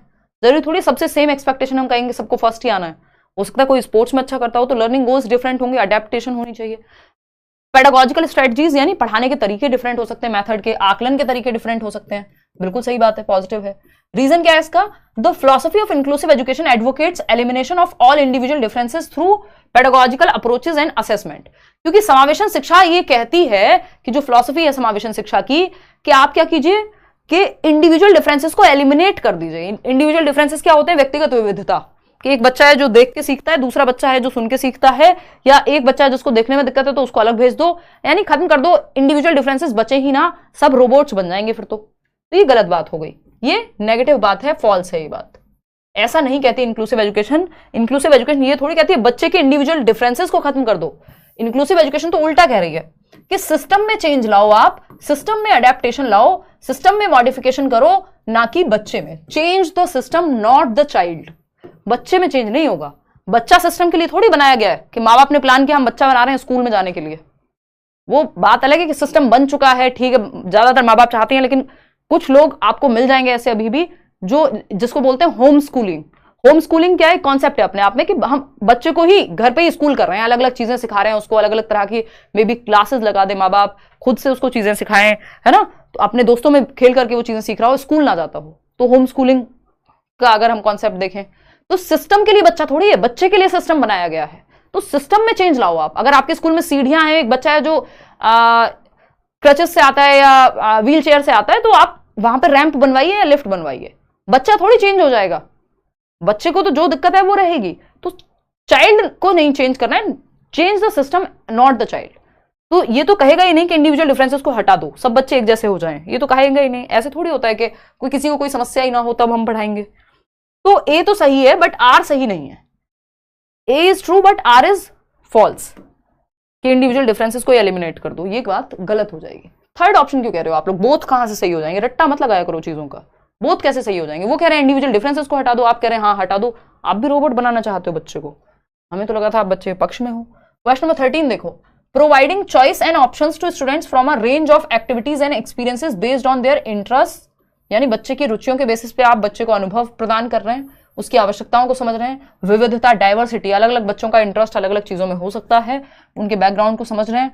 ये जो प्रिंसिपल है कहाँ होगा, इंक्लूसिव एजुकेशन में होगा, ये तो आपको पता ही है। लेबल ठप्पा लगाने पे, segregation is against the law of nature, अलगाव प्रकृति के नियमों के खिलाफ है। इससे ज्यादा नेगेटिव वर्ड जो है कोई और हो नहीं सकता कि पृथकीकरण, कि दो बच्चे हैं जिनको दिखाई नहीं देता उनको अलग बिठा दिया आपने, है ना, उनको बिल्कुल अलग थलग कर दिया, उनको कह दिया कोई बच्चा है जो फर्स्ट आता है, मतलब आपने सेग्रीगेट कर दिया जबकि आपको इंक्लूड करना था। सेग्रीगेशन जस्ट ऑपोजिट वर्ड है इंक्लूजन का। ठप्पा नहीं लगाना, कॉम्पिटिशन, कॉम्पिटिटिव इथोस नहीं होना चाहिए, गला काट प्रतिस्पर्धा जो दुनिया में देखने को मिलती है वो कायदे में नहीं होनी चाहिए। हर बच्चे की अपनी क्षमताएं हैं, उनको निकाल करके लाना है आपको। एक्सक्लूजन यानी अगेन कुछ एक्सक्लूड ही कर दिया, कुछ बच्चों को अलग ही कर दिया। Inclusion is the right word कि आप बच्चे की एबिलिटी और सारी चीजों को समझते हुए सबको एक साथ सिखा रहे हैं। क्वेश्चन नंबर 14 देखिएगा, क्योंकि सब एक जैसे कैसे हो जाएंगे, फिर तो रोबोट्स बन जाएंगे हम। क्वेश्चन नंबर 14 देखिएगा, और जो समस्याएं हैं कुछ बच्चों के साथ तो वो धीरे धीरे ठीक होंगी। हम ये थोड़ी कर सकते हैं, अगर कोई फर्स्ट जनरेशन लर्नर है तो जिसके माँ बाप या पीढ़ियों में कोई नहीं पढ़ा है तो पहले उसके माँ बाप को पढ़ाएं जाकर के फिर बच्चे को पढ़ाएंगे, ये तो हो नहीं सकता। तो हर तरह का बच्चा होगा फिर, और हर तरह का बच्चा सीख सकता है, वो आपको देखना कैसे सिखाएंगे। विच of the following does not promote cultural sensitivity in class, यानी निम्न में से क्या कक्ष में सांस्कृतिक संवेदनशीलता को बढ़ावा नहीं देता, सांस्कृतिक संवेदनशीलता को बढ़ावा नहीं देता। यानी कल्चरल सेंसिटिविटी, क्या एक बच्चा है जो किसी और कल्चर से आता है, दूसरा बच्चा है अलग, उसके घर में कोई और त्योहार या पहनावा पहना जाता है, तो कौन सा तरीका सही नहीं है, नेगेटिव ढूंढना है, नॉट, जो सही नहीं है वही सही होगा यहाँ पे। Organising activities related to different cultures, अलग अलग संस्कृतियों के आप एक्टिविटीज कराइए, त्योहार अलग अलग सेलिब्रेट हो रहे हैं, स्कूल में एक्टिविटीज हो रही हैं, सही है। Encouraging sharing of experiences by students about their culture, अपने कल्चर के बारे में बच्चे अपने एक्सपीरियंस शेयर करें, सब मिलजुल करके रहें, सही है। Celebrating festivals of dominant cultures only, यही गड़बड़ हो जाएगी कि सिर्फ जो डोमिनेंट कल्चर है, मान लीजिए उस एरिया में जो भी कल्चर है, मान लीजिए अगर साउथ में कुछ कोई एक त्योहार चलता है तो आप सिर्फ वही त्योहार सेलिब्रेट कर रहे हैं, दिवाली नहीं कर रहे हैं या कुछ और नहीं कर रहे हैं, दिवाली तो होती है वहां पे भी, तो ये गड़बड़ हो जाएगी। या एक एरिया में स्कूल है जहां पे मान लीजिए सिर्फ हिंदू मुस्लिम की अगर हम बात करें, या फिर किसी और सिख की बात करें, जैनिज्म की बात करें, अलग अलग रिलीजन है मान लीजिए, तो जो वहां पे बच्चे जिस रिलीजन के या जिस बैकग्राउंड के ज्यादा आ रहे हैं, उन्हीं के त्योहार को आप सिर्फ सेलिब्रेट करा रहे हैं, बाकी जो बच्चे हैं उनको नहीं करा रहे हैं, तो वो नेगेटिव हो जाएगा, है ना। जैसे केवल प्रभावी संस्कृति के त्योहार मनाना, अब मैं खुद से ईद सेलिब्रेट नहीं करती हूं, बट ईद आती है तो मैं पोस्टर बिल्कुल डालूंगी, स्टोरी लगाती हूं मैं, है ना। या जितने भी त्योहार पे जो भी पॉसिबल होता है, जितना याद रहता है, जितना हमारी अवेयरनेस में है, हम शेयर करते हैं। ठीक, क्या रीजन है उसका? यही है कि सिर्फ मतलब हर तरह के बच्चे हैं ना जो हमसे जुड़े हुए हैं देश भर से, तो अगर कभी भूल जाओ तो आप लोग कमेंट कर देते हैं कि मैम आपने तो फलाने त्योहार पे तो लगाई नहीं थी। तो celebrating festivals of dominant cultures only, ये गलत है। Accepting and respecting diverse backgrounds of, आप तो सोचिए इतने बड़े तब बुरा मान जाते हैं, बच्चे तो छोटे हैं, तो वो तो फिर उनके दिमाग में तो गलत ही जाएंगी चीजें। हर विद्यार्थी की विविध पृष्ठभूमि को स्वीकार करना व सम्मान देना, ये बात ठीक है, लेकिन सिर्फ डोमिनेंट कल्चर के फेस्टिवल अगर सेलिब्रेट होंगे स्कूल में तो वो अच्छी बात नहीं मानी जाएगी, वो कल्चरल सेंसिटिविटी की बात नहीं है। क्वेश्चन नंबर 15 देखिएगा। अब इसका मतलब ये नहीं है कि अगर मान लीजिए मैं किसी और रिलीजन को प्रैक्टिस करती हूं तो कल मैं भी बाकी रिलीजन के हिसाब से चलना शुरू कर दूं, वो पर्सनल हो सकता है आपका, लेकिन स्कूल में तो सेलिब्रेशन या उसको एक्सेप्टेंस या विश तो एटलीस्ट किया ही जा सकता है। क्वेश्चन नंबर 15 देखिएगा। Challenges in reading text and comprehending long passages is a challenge for students with dash. पाठ पढ़ने व लंबे अंशों को समझने में उन विद्यार्थियों को कठिनाई होती है जो डैश से जूझ रहे हैं, यानी चैप्टर पढ़ने में भी दिक्कत है, पढ़ के समझने में भी दिक्कत है। अगर कोई लंबा या बड़ा चैप्टर है तो, या पैसेज है मान लीजिए, पढ़ के समझने में और पढ़ने में भी दिक्कत है, तो डिसलेक्सिया। यहां पे डिस्फेजिया भी हो सकता था, क्योंकि लैंग्वेज को कॉम्प्रिहेंड करने में डिस्फेजिया में भी दिक्कत होती है, लेकिन पढ़ने की बात जब भी आ जाएगी तो आप डिसलेक्सिया तो मान के ही चलिए, है ना। रीडिंग डिसऑर्डर है ये, पठन संबंधी विकार। डिसकैलकुलिया गणित से, हियरिंग इंपेयरमेंट सुनने में दिक्कत है, डिसग्राफिया लिखने से। चलिए खैर, B option is the right answer. Question number 16 देखिएगा, क्या कहता है क्वेश्चन नंबर 16, फटाफट से बताएंगे। Which of the learning materials is not suitable. क्या पूछा है? नॉट सुटेबल, सुटेबल नहीं है for children with hearing impairment, यानी उन बच्चों के लिए जो श्रवण बाधित बच्चे हैं, जिनको सुनने में दिक्कत है। मान लीजिए मैं कुछ बोल रही हूं और उनकी हियरिंग एबिलिटी कम है या ठीक से नहीं सुन पाते हैं, तो उन बच्चों के लिए कौन सा तरीका सही नहीं है? फटाफट से बताइए। Rinki good evening. प्रतिमा बताइए। ऑडियो बुक्स, मुझे सुनने में ही दिक्कत है और मुझे सुना के ही आप बात कह रहे हो। जिस तरीके से मुझे समझने में दिक्कत है उसी तरीके का अगर टीचर यूज करेगा तो मेरे लिए तो प्रॉब्लम हो गई।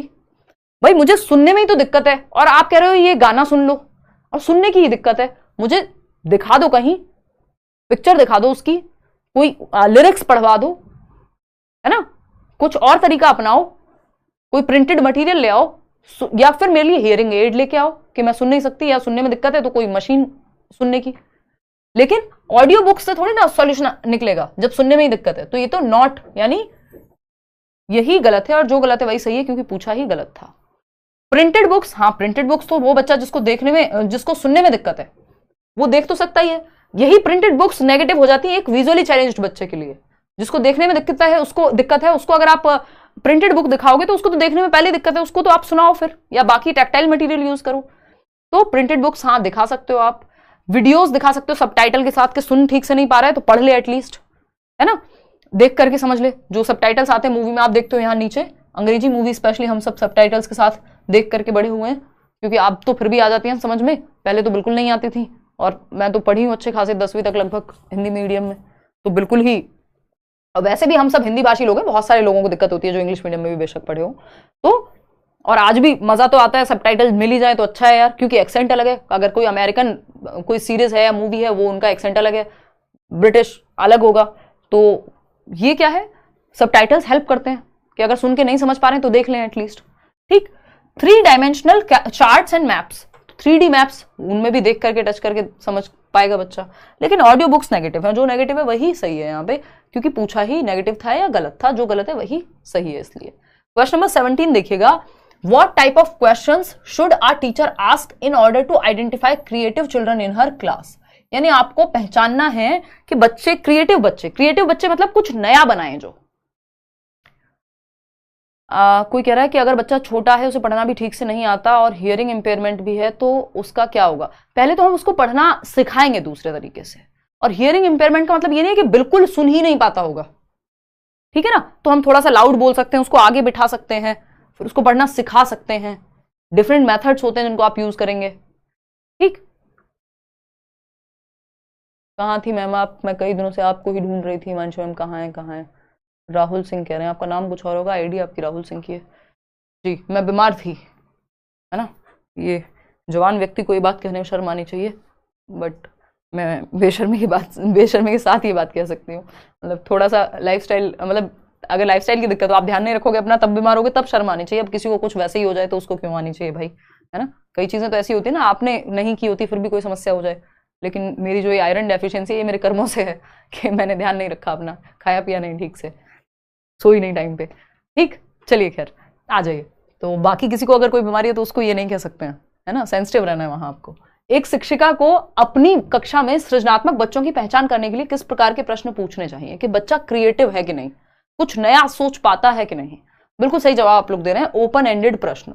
और डीसी साथ जाता है, सीसी नहीं। डीसी बोले तो डाइवर्जेंट थिंकिंग, यानी अपसारी चिंतन, दिशाओं में सोचना, ओपन एंडेड वे में सोचना। आपको ऐसे लिखने को कहा गया, ओपन एंडेड होगा वो।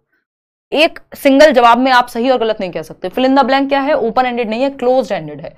जबकि आपको बच्चे को अगर थिंकिंग, उसकी क्रिटिकल थिंकिंग हो या थिंकिंग पे आपको फोकस कराना है, तो ओपन एंडेड सोच पे आप फोकस कराइए, ठीक है ना? फिल इन द ब्लैंक तो क्लोज्ड एंडेड हो गया।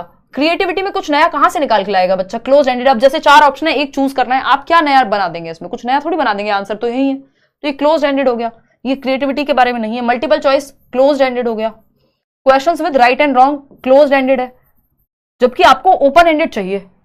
ओपन एंडेड से पता लगेगा बच्चा कुछ नया सोच पा रहा है या नहीं। तो fourth option is the right answer. और divergent thinking, out of the box thinking, ये सब जुड़े हुए हैं ब्रेनस्टॉर्मिंग, क्रिएटिविटी से, रचनात्मकता से। ये सारे कॉन्सेप्ट्स हैं। क्वेश्चन नंबर 18 देखिएगा, समझते हैं कहानी क्या है। क्वेश्चन नंबर 18 क्या कहता है भाई? हार्दिक हैज लो विजन। हार्दिक एक बच्चा है जिसको ठीक से दिखाई नहीं देता, बिल्कुल 6/6 नहीं है उसका जो विजन है। चश्मा लगा हो सकता है, और चश्मे से भी ज्यादा लो विजन हो सकता है, बहुत ज्यादा समस्या हो सकती है देखने में। मतलब कुल मिला के जो नॉर्मल विजन है उससे कम है, ठीक है ना? अगर हम देखें, हार्दिक को कम दिखाई देता है, आम भाषा में हम ऐसे कह रहे हैं। अध्यापक को उसकी इस स्थिति के बारे में नहीं बताया गया है, टीचर को पता ही नहीं कि उसको कम दिखाई देता है। कक्षा में अध्यापक को उसकी किस व्यवहार क्रिया से पता चल सकता है कि उसे कम दिखाई देता है या उसका विजन जो है वो लो है? बच्चे के आपको क्यों पढ़ रहे हैं हम इंक्लूसिव एजुकेशन? क्यों हम पढ़ रहे हैं विजुअली इंपेयर्ड बच्चा? क्यों हम पढ़ रहे हैं ऑटिज्म के बारे में? ताकि हम कल को क्लासरूम में अगर कोई बच्चा है और बच्चे को भी नहीं पता, बच्चे के पेरेंट्स को भी नहीं पता, या आपको तो पता हो, कम से कम लक्षणों से पहचान लेंगे आप बच्चे के। एक बच्चा है जिसकी राइटिंग बिल्कुल समझ नहीं आती है, इललेजिबल है, तो आप समझ पाएंगे भाई इसको डिस्ग्राफिया हो सकता है।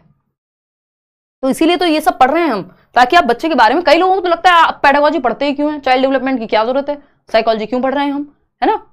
तो भाई बच्चे को समझना है आपको। अब बच्चे के मनोविज्ञान को भी समझना है, उसके डिसऑर्डर्स को भी समझना है, उसकी अच्छाइयों को भी समझना है, हर चीज को समझना है आपको। तो इसलिए ये सब पढ़ना पड़ेगा। तो विच of the following actions in class can indicate the teacher that he has low vision? कैसे पता लगेगा अगर नहीं बताया गया है तो? स्क्विंटिंग ऑफ आईज वाइल रीडिंग, पढ़ने के दौरान आंखें मिचमिचाना, मतलब खोल रहा है बंद कर रहा है बच्चा, कभी खड़े होके ऐसे देखेगा। एक क्वेश्चन ऐसा भी आया था ना कि वो इधर उधर स्क्विंटिंग हो रही है, मतलब स्क्विंटिंग कर रहा है यानी आंखें खोल रहा है बंद कर रहा है, या फिर वो कई बार आंखें रगड़ रहा है, लाल हो जा रही हैं आंखें, तो क्या दिक्कत है उसको? और फिर समझ नहीं पा रहा है देख करके, तो जरूरी नहीं है उसको समझ नहीं पा रहा है देख करके तो डिसलेक्सिया हो गया कि पढ़ के नहीं समझा। अगर इतने सारे लक्षण हैं कि बच्चा है जो आगे आकर के बार बार, कुछ बच्चे होते हैं ना आगे बैठ जाते हैं पीछे से दिख नहीं रहा, तो ऐसा भी हो सकता है कि एक बच्चे को समस्या हो, कोई आई टेस्ट कराने की जरूरत पड़ जाए। तो लो विजन के लिए स्क्विंटिंग ऑफ आईज वाइल रीडिंग के बार बार बच्चे जो हैं आंखें जो हैं क्या ब्लिंक करते हैं। हमारे एक ट्यूशन टीचर थे, मेरे को याद है, बहुत अच्छे टीचर थे, है ना, डॉक्टर देवकी नंदन भट्ट सर, इंग्लिश पढ़ाते थे। कुछ टाइम के लिए होता है ना इंग्लिश पढ़ते हो आप, फिर मेरा मीडियम भी चेंज हुआ था तो मैंने लिया था उनसे ट्यूशन। बहुत अच्छे, मतलब अंग्रेजी में नंबर भी अच्छा है क्योंकि उन्होंने बहुत ही अच्छा से पढ़ाया अभी। तो अब वो उनको लगता था कि मैं शायद ब्लिंक करती हूँ बहुत बार, तो उन्होंने कहा मेरे को हिमांशी एक बार टेस्ट कराना। हालांकि मैंने टेस्ट तो पता नहीं कितनी बार कराया जीवन में, कभी आई टेस्ट में कुछ आता ही नहीं है। ये चश्मा लाइट की वजह से कई लोगों को लगता है मेरा नंबर है, नंबर नहीं है, तो नंबर होना कोई बुरी बात नहीं है। खैर, स्क्विंटिंग ऑफ आइज वाइल रीडिंग, तो आपको दिख रहा है बच्चा बार बार आंखें बंद कर रहा है, तो हो सकता है उसको देखने में दिक्कत हो, विजन की प्रॉब्लम हो, तो आप आई टेस्ट जो है करा सकते हैं। कोई कह रहा है डॉक्टर्स को डिस्ग्राफिया होता है, हाँ मजाक में कह सकते हैं हम, वैसे नहीं होता है उन्हें। Standing far away from the black board to read it clearly, कि दूर जाकर के देख रहा है तो फिर तो विजन में दिक्कत नहीं होगी, दूर से दिख पा रहा है तो। Completing worksheets with fine print quickly, छोटी छोटी बारीक बिल्कुल अक्षरों में लिखी हुई चीजों को भी पढ़ पा रहा है तो भैया ठीक है, फिर तो देखने में दिक्कत कहां है। Reading physical maps which have minute details, जो मैप्स होते हैं उनमें छोटा छोटा लिखा होता है उसको भी पढ़ पा रहा है तो ये तो कोई दिक्कत ही नहीं है। ये है दिक्कत के आंखों को रगड़ना, लाल हो जाना आंखों का, उठना बार बार एक जगह से दूसरी जगह, कोशिश करना पढ़ने की, है ना, या इस तरह की चीजें, ब्लिंक करना आंखों को। चलिए क्वेश्चन नंबर 19 देखिएगा। मेरे दोस्त लोग गुस्सा हो रहे हैं, मैम आप इतने दिनों से कहाँ थी, फरमान कह रहे हैं। मैं समझ सकती हूँ यार, नहीं अब मैं आपको मिलूंगी डेली, मैंने उसका कारण कल बताया था, एक लाइव सेशन किया था, है ना, जो है तबीयत एकदम खराब रही है और अभी भी है वीकनेस, वो दूर से नहीं पता लगता है। कल वाला लाइव आप देखेंगे तो एकदम मरीज नजर आ रही हूँ मैं, और वो तो दूर से चश्मा वश्मा लगा के नहीं पता लगता है कि बीमार है व्यक्ति। देखना एक बार, फटाफट से देखो। क्वेश्चन नंबर 4, क्वेश्चन नंबर 4 नहीं, ऑप्शन नंबर 4 कह रहे हैं आप लोग, 68% लोग। देखते हैं। A teacher can create a conducive classroom environment for learners with disability by, यानी एक टीचर जो है दिव्यांग विद्यार्थियों के लिए, अधिगम के लिए कैसे एक अच्छा परिवेश बना सकते हैं। कॉन्ड्यूसिव मतलब समृद्ध वातावरण जो आगे बढ़ावा दे बच्चे को आगे बढ़ने के लिए। तो for learners with disability by कैसे बताइएगा। Creating strong expectation that they follow rigid curriculum, rigid तो अपने आप में वर्ड ही खराब है, फ्लेक्सिबिलिटी चाहिए हमको, जहां चेंजेस संभव हो, फ्लेक्सिबल हो। हम कहते हैं ना वो पेड़ जो झुकता नहीं है टूट जाता है एंड ऑल टाइप की बातें, यानी लचीलापन चाहिए जो चेंज हो सके समय के साथ, वो बना रहेगा। ठीक, तो रिजिड तो करिकुलम नहीं चाहिए हमें, चेंज हो सके जिसमें। Taking all decisions for them, बच्चे के लिए खुद ही डिसीजन ले लो, बच्चे को मौका ही मत दो, ये भी गलत है। Ensuring that they are assessed through standardised assessment, अगर डिसेबिलिटी वाला बच्चा है तो उसके लिए स्टैंडर्डाइज्ड असेसमेंट काम नहीं आएगा क्योंकि इंडिविजुअल डिफरेंसेस को समझना पड़ेगा। Making reasonable and appropriate curricular accommodations, आप अपनी पाठ्यचर्या में जैसी जरूरत हो चेंजेस लाइए कि एक बच्चा जो व्हील चेयर पे आता है उसको भी आप गेम्स के पीरियड में इन्वॉल्व कर सकें। ठीक है ना, चलिए खैर आगे बढ़ते हैं नेक्स्ट क्वेश्चन पे। क्वेश्चन नंबर है 20th, ये आपका स्टेटमेंट और रीजन वाला क्वेश्चन है, फटाफट से आप पढ़ के बताएंगे। हमारे टाइपिस्ट जिन्हें इस स्टेटमेंट को भी, इस रीजन को भी स्टेटमेंट ही टाइप कर दिया, या हो सकता है क्वेश्चन में गड़बड़ हो, फटाफट से बताओ। स्टेटमेंट क्या है या असर्शन क्या है? कथन है inclusive education does not include children with giftedness. Giftedness वाले बच्चे क्या है? जिनका आईक्यू मोर देन 140 130 ऐसे है, टर्मन के अकॉर्डिंग 140 प्लस, नहीं तो नॉर्मली अगर हम देखें 120 130 प्लस आईक्यू है तो हम कहेंगे बच्चा गिफ्टेड है ना। और भी इसके बहुत सारे पैमाने होते हैं गिफ्टेडनेस के, बच्चा ज्यादा क्यूरियस होगा या जल्दी उसकी मेमोरी अच्छी होगी, अपने से ज्यादा बड़ी एज के लोगों से भी दोस्ती कर लेगा, बहुत सारे फीचर्स होते हैं गिफ्टेड बच्चों के। और गिफ्टेडनेस 3 प्रकार की होती है। बच्चा इंटेलेक्चुअली ब्राइट है, यानी आईक्यू बहुत ज्यादा है, पढ़ने में बहुत अच्छा है, तो वो हो गया गिफ्टेड। दूसरा क्या है? टैलेंटेड है कोई बच्चा, आप सचिन तेंदुलकर हो सकते हैं कि पढ़ने में बहुत अच्छे ना रहे हो लेकिन टैलेंट तो है उनमें, या कोई और व्यक्ति, तो वो भी गिफ्टेड हो गए।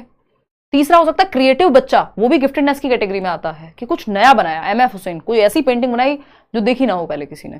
ठीक, तो गिफ्टेड बच्चे को समावेशी शिक्षा में प्रतिभाशाली को नहीं एक्सेप्ट करती, ये कहना तो गलत है, ये तो स्टेटमेंट फॉल्स हो गया। करते हैं भाई, हर तरह का बच्चा आएगा, नॉर्मल बच्चा भी और स्पेशल बच्चा भी, चाहे वो गिफ्टेड हो चाहे उसको देखने में दिक्कत हो, हर तरह का बच्चा इंक्लूसिव एजुकेशन में शामिल है।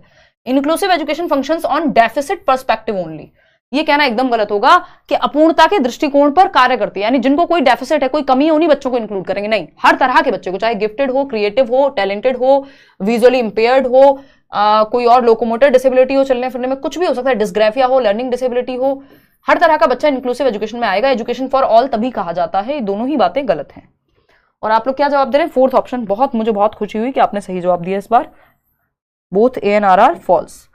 86% 87% लोग सही जवाब दे रहे हैं। क्वेश्चन नंबर 21 देखिएगा, फटाफट से जवाब दीजिएगा। क्या कहता है question number 21? Which of the following statements is true about inclusive education? Inclusive education के बारे में कौन सा एक स्टेटमेंट सही है? ये 3 स्टेटमेंट हैं। पहला पढ़ते हैं। It is a system of education wherein students with and without disability learn together. यही तो बात है कि वो बच्चा जिसको दिव्यांगता है, एक बच्चा जिसको ऑटिज्म है, एक बच्चा जिसको एडीएचडी है, जो ज्यादा देर तक ध्यान अपना टिका के नहीं रख पाता, या फिर अगर मैं बात करूं एक बच्चा है जो नहीं, कोई और समस्या, डिसलेक्सिया है फॉर दैट मैटर, या विजुअली इंपेयर्ड है, देखने में समस्या है, तो हर तरह के बच्चे को हमें इंक्लूड करना है, तभी इंक्लूसिव एजुकेशन कहलाएगी, क्योंकि एजुकेशन फॉर ऑल है। तो ये तो सही है, ट्रू है। सेकंड क्या है, it is about ensuring participation of all children while removing exclusion, discrimination, barriers to learning and participation. हर तरह के बच्चे को हम इसमें इंक्लूड कर पाए, ऐसा नहीं कि सिर्फ एक्सक्लूसिव कुछ ही बच्चों को इंक्लूड करें, एक्सक्लूजन को हटाना है। चलो ठीक है। It views differences between children and adults as hindrances, यानी बड़े और छोटों के बीच में जो अंतर है उनको ये रुकावट के रूप में, बैरियर के रूप में देखता है, बिल्कुल भी नहीं, है ना, वो अंतर रहेंगे। तो फर्स्ट और सेकंड यहां कुछ हद तक हमें सही लगे। First option is the right answer. 77% लोग सही जवाब दे भी पा रहे हैं। क्वेश्चन नंबर 22 देखिएगा, 22वां सवाल क्या कहता है भाई, लगभग हर तरह के क्वेश्चन हमने इंक्लूड किए हैं। ये कहता है which of the following statements about inclusion is not correct, सही नहीं है इंक्लूजन यानी समावेशन के बारे में। पहला ऑप्शन है it regards inclusion and exclusion as connected processes, यानी इंक्लूजन और एक्सक्लूजन क्या है, कनेक्टेड प्रोसेसेस हैं। कैसे कि आप वो बच्चा जो विजुअली इंपेयर्ड है, जिसको देखने में समस्या है, उसके लिए ब्रेल लिपि का भी इस्तेमाल कर दे रहे हैं, यानी वो एक्सक्लूसिव काम किया है, आपने स्पेशल ध्यान दिया है उस पर, तो ये एक्सक्लूजन हो गया एक तरह से। और इंक्लूजन क्या है, सारे बच्चे एक ही क्लास में पढ़ रहे हैं, उस बच्चे को भी एक ही क्लास में आपने, तो ये इंटर रिलेटेड हो गए। इस तरह से समझना बहुत जरूरी, नहीं तो एक्सक्लूजन नेगेटिव वर्ड है अपने आप में, लेकिन इस केस में यहां ऐसे चलता है कि आपको स्पेशल ध्यान भी रखना पड़ेगा, उन बच्चों को भी शामिल करना है जिनको कोई समस्या है, और बाकी बच्चे भी, और सब एक छत के नीचे सीख रहे हैं। तो इंक्लूजन और एक्सक्लूजन इंटर रिलेटेड हो गए उस तरह से। Inclusion is focused on adapting the curriculum for a specific group of students who are disabled, यानी इंक्लूजन का मतलब सिर्फ वो है कि जो डिसेबल्ड बच्चे उनको इंक्लूड करना, तो ये तो गलत है। हर तरह का बच्चा, एबल हो डिसेबल हो, जो भी है, शुरुआत में हमने एबिलिटी डिसेबिलिटी की बात की थी, हर एक बच्चा एक छत के नीचे पढ़ सकता है। इंक्लूजन बेनिफिट्स ऑल स्टूडेंट्स, बिल्कुल सही बात है ना, ऑल स्टूडेंट्स को बेनिफिट मिलेगा। Inclusion is a process in which a school attempts to respond to all students as individuals, यानी इंक्लूजन एक प्रोसेस है जिसमें हर एक व्यक्ति एक इंडिविजुअल है और वो सीख सकता है। तो एक ही बात गलत है, जो गलत है वही सही है, क्योंकि पूछा ही गलत है कि सिर्फ डिसेबल्ड बच्चों के लिए होती है क्या, नहीं। तो सेकंड ऑप्शन सही है, क्योंकि यही गलत है, नॉट लिखा हुआ था। क्वेश्चन नंबर 23 देखिएगा, और 10 क्वेश्चन है। क्या कहता है भैया, which of the following is an example of assistive technology to aid mobility. ध्यान से पढ़िएगा, टू एड, एड का मतलब होता है हेल्प करना, होता है ना टीचिंग एड।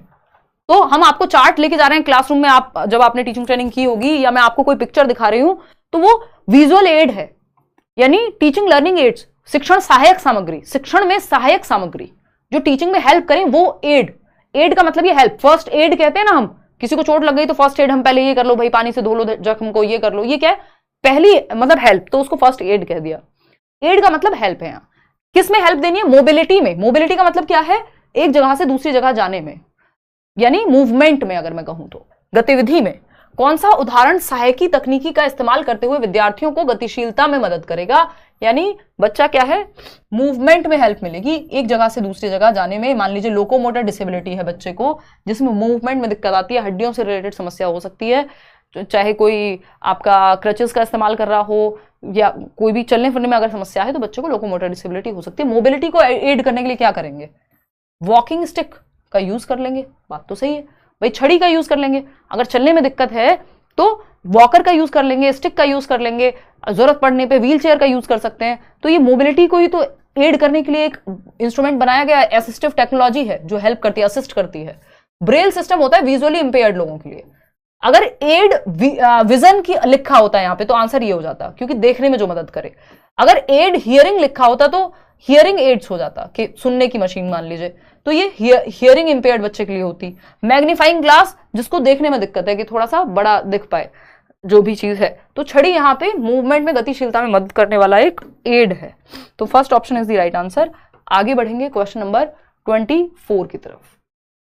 क्या कहता है भाई क्वेश्चन नंबर 24? क्वेश्चन नंबर 24 कहता है which of the following is not an effective strategy to engage students with visual challenges, यानी उन बच्चों को इंक्लूड करने का सही तरीका नहीं है जिनको देखने में समस्या है। अब वो देखने में समस्या किसी भी प्रकार की हो सकती है, बिल्कुल ना दिखता हो, समस्या का मतलब तो खैर यहाँ विजुअल चैलेंज का मतलब है कि किसी भी आधार पे देखने में समस्या है। ब्लाइंड बच्चा भी इसमें इंक्लूड हो सकता है, डिपेंड्स, ठीक है ना। करते हैं हर्षिता कुछ, डोंट वरी। निम्न में से कौन सी प्रणाली विद्यार्थियों जिन्हें दृष्टिबाधिता है उनके लिए सही तरीका नहीं है, जिनको देखने में दिक्कत है कुल मिला के। Provide least restrictive environment in the class, ये तो सही बात है, कि बच्चे पे प्रतिबंध ना लगे, ऐसा फ्री एनवायरमेंट हो। Eliminate unnecessary obstacle from classroom, चलने फिरने में दिक्कत होती है तो अगर ज्यादा ऑब्स्टेकल्स होंगे क्लासरूम में तो भी दिक्कत होगी बच्चे को, या रेस्ट्रिक्शन ज्यादा होगी इधर उधर तो भी दिक्कत होगी। Present the concepts in multiple ways, ये भी बात सही है, मल्टीपल तरीके से सिखाइए। Focus on segregation of the students and always make them sit separately, कि बच्चों को अलग थलग करो। Segregation is against the law of nature, जैसे मदर नेचर जो पृथ्वी है, मतलब जो प्रकृति है, वो हमें अलग थलग नहीं करती। आप बारिश हो रही है सब पे होगी, हवा चलेगी सबके लिए चलेगी, धूप निकलेगी सबके लिए चलेगी, मतलब निकलेगी। तो सेग्रीगेशन जो है वो प्रकृति के नियमों के खिलाफ है। तो आप बच्चों को अलग थलग मत कीजिए कि उनको सेग्रीगेट कर दो, जिनको दिखता नहीं है उनको एक साथ अलग बिठा दो, बिल्कुल क्लास में ही बिठाओ, सब बच्चों के बीच में ही बिठाओ, बस तरीके थोड़े से चेंज कर लो। तो ये फोर्थ ऑप्शन सही है यहाँ पे, क्योंकि यही गलत है, नॉट लिखा हुआ था क्वेश्चन में। क्वेश्चन नंबर 25 देखिएगा और जवाब दीजिएगा। क्या कहता है क्वेश्चन नंबर 25, फटाफट से बताएंगे। क्वेश्चन नंबर 25 की कहानी बताएंगे, और इतने हम 2 बूंद जिंदगी के पानी पी लेते हैं। फटाफट से जवाब दीजिए। 34 क्वेश्चन हैं, अभी 7-8-9 क्वेश्चन और हैं इसके बाद। राधे राधे भाई, बताइए आप कैसे हो? बेटर हूं मैं सुनीता अभी।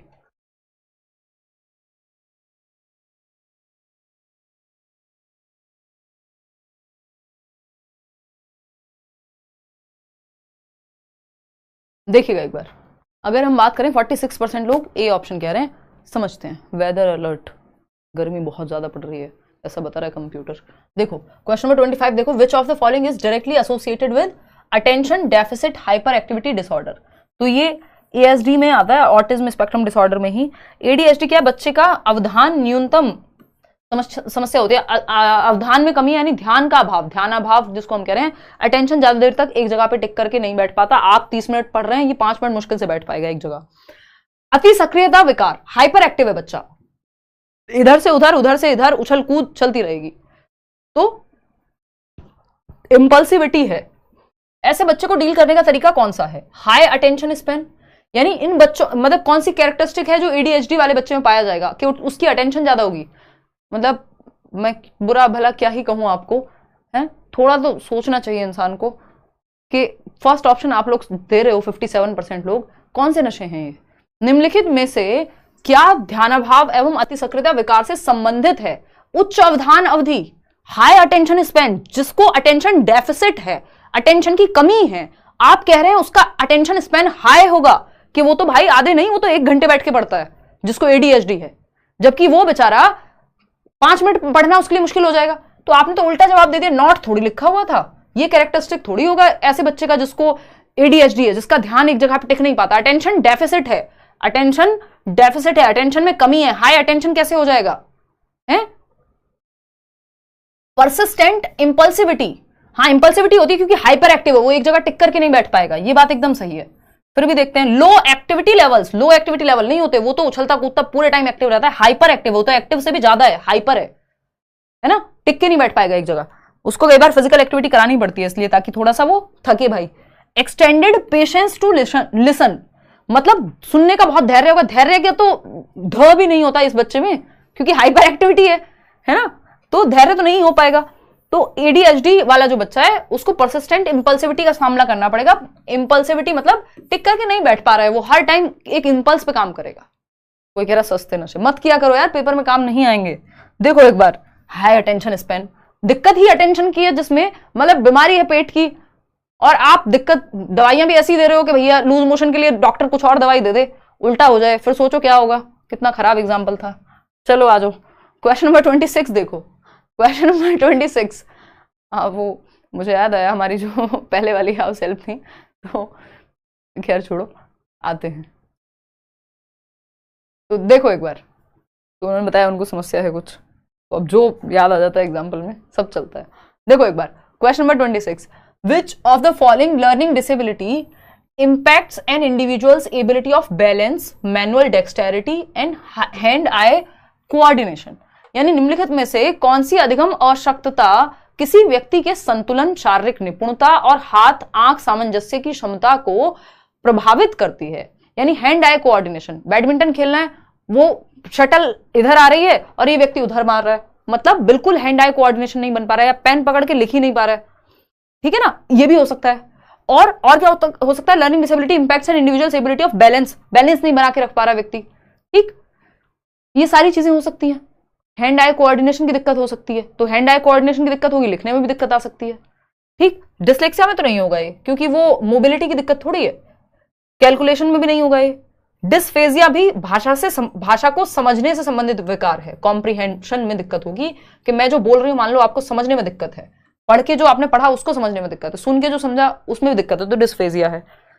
सिर्फ पढ़ने से और पढ़ के लिखने में भी दिक्कत है तो डिस्लेक्सिया है, सिर्फ लिखने में है तो डिस्ग्राफिया है, कैलकुलेशन का तो कैलकुलेशन ही है। तो ये आंसर बनेगा इसका डिस्प्रैक्सिया, क्योंकि मूवमेंट, मोटर स्किल्स, चलने फिरने, हैंड आई कोऑर्डिनेशन, इन सब में दिक्कत होती है। आपको बच्चे को बटन लगाने, टाई लगाने, शू लेसेस, जूते के फीते बांधने में दिक्कत, पेन पकड़ने में दिक्कत, तो ये डिस्प्रैक्सिया है। डिस्प्रैक्सिया होने की वजह से कई बार लिखने में दिक्कत हो सकती है, क्योंकि पेन पकड़ने में या हैंड आई कोऑर्डिनेशन इतना खराब है यदि, तो ये सब आपस में जुड़े हुए हैं। क्वेश्चन नंबर 27 देखिएगा एक बार, क्या कहता है क्वेश्चन नंबर 27, फटाफट से बताएंगे। Which of the following are effective accommodations in the, यानी accommodation का मतलब होता है changes, accommodations in the classroom environment as per the needs of students with visual challenges।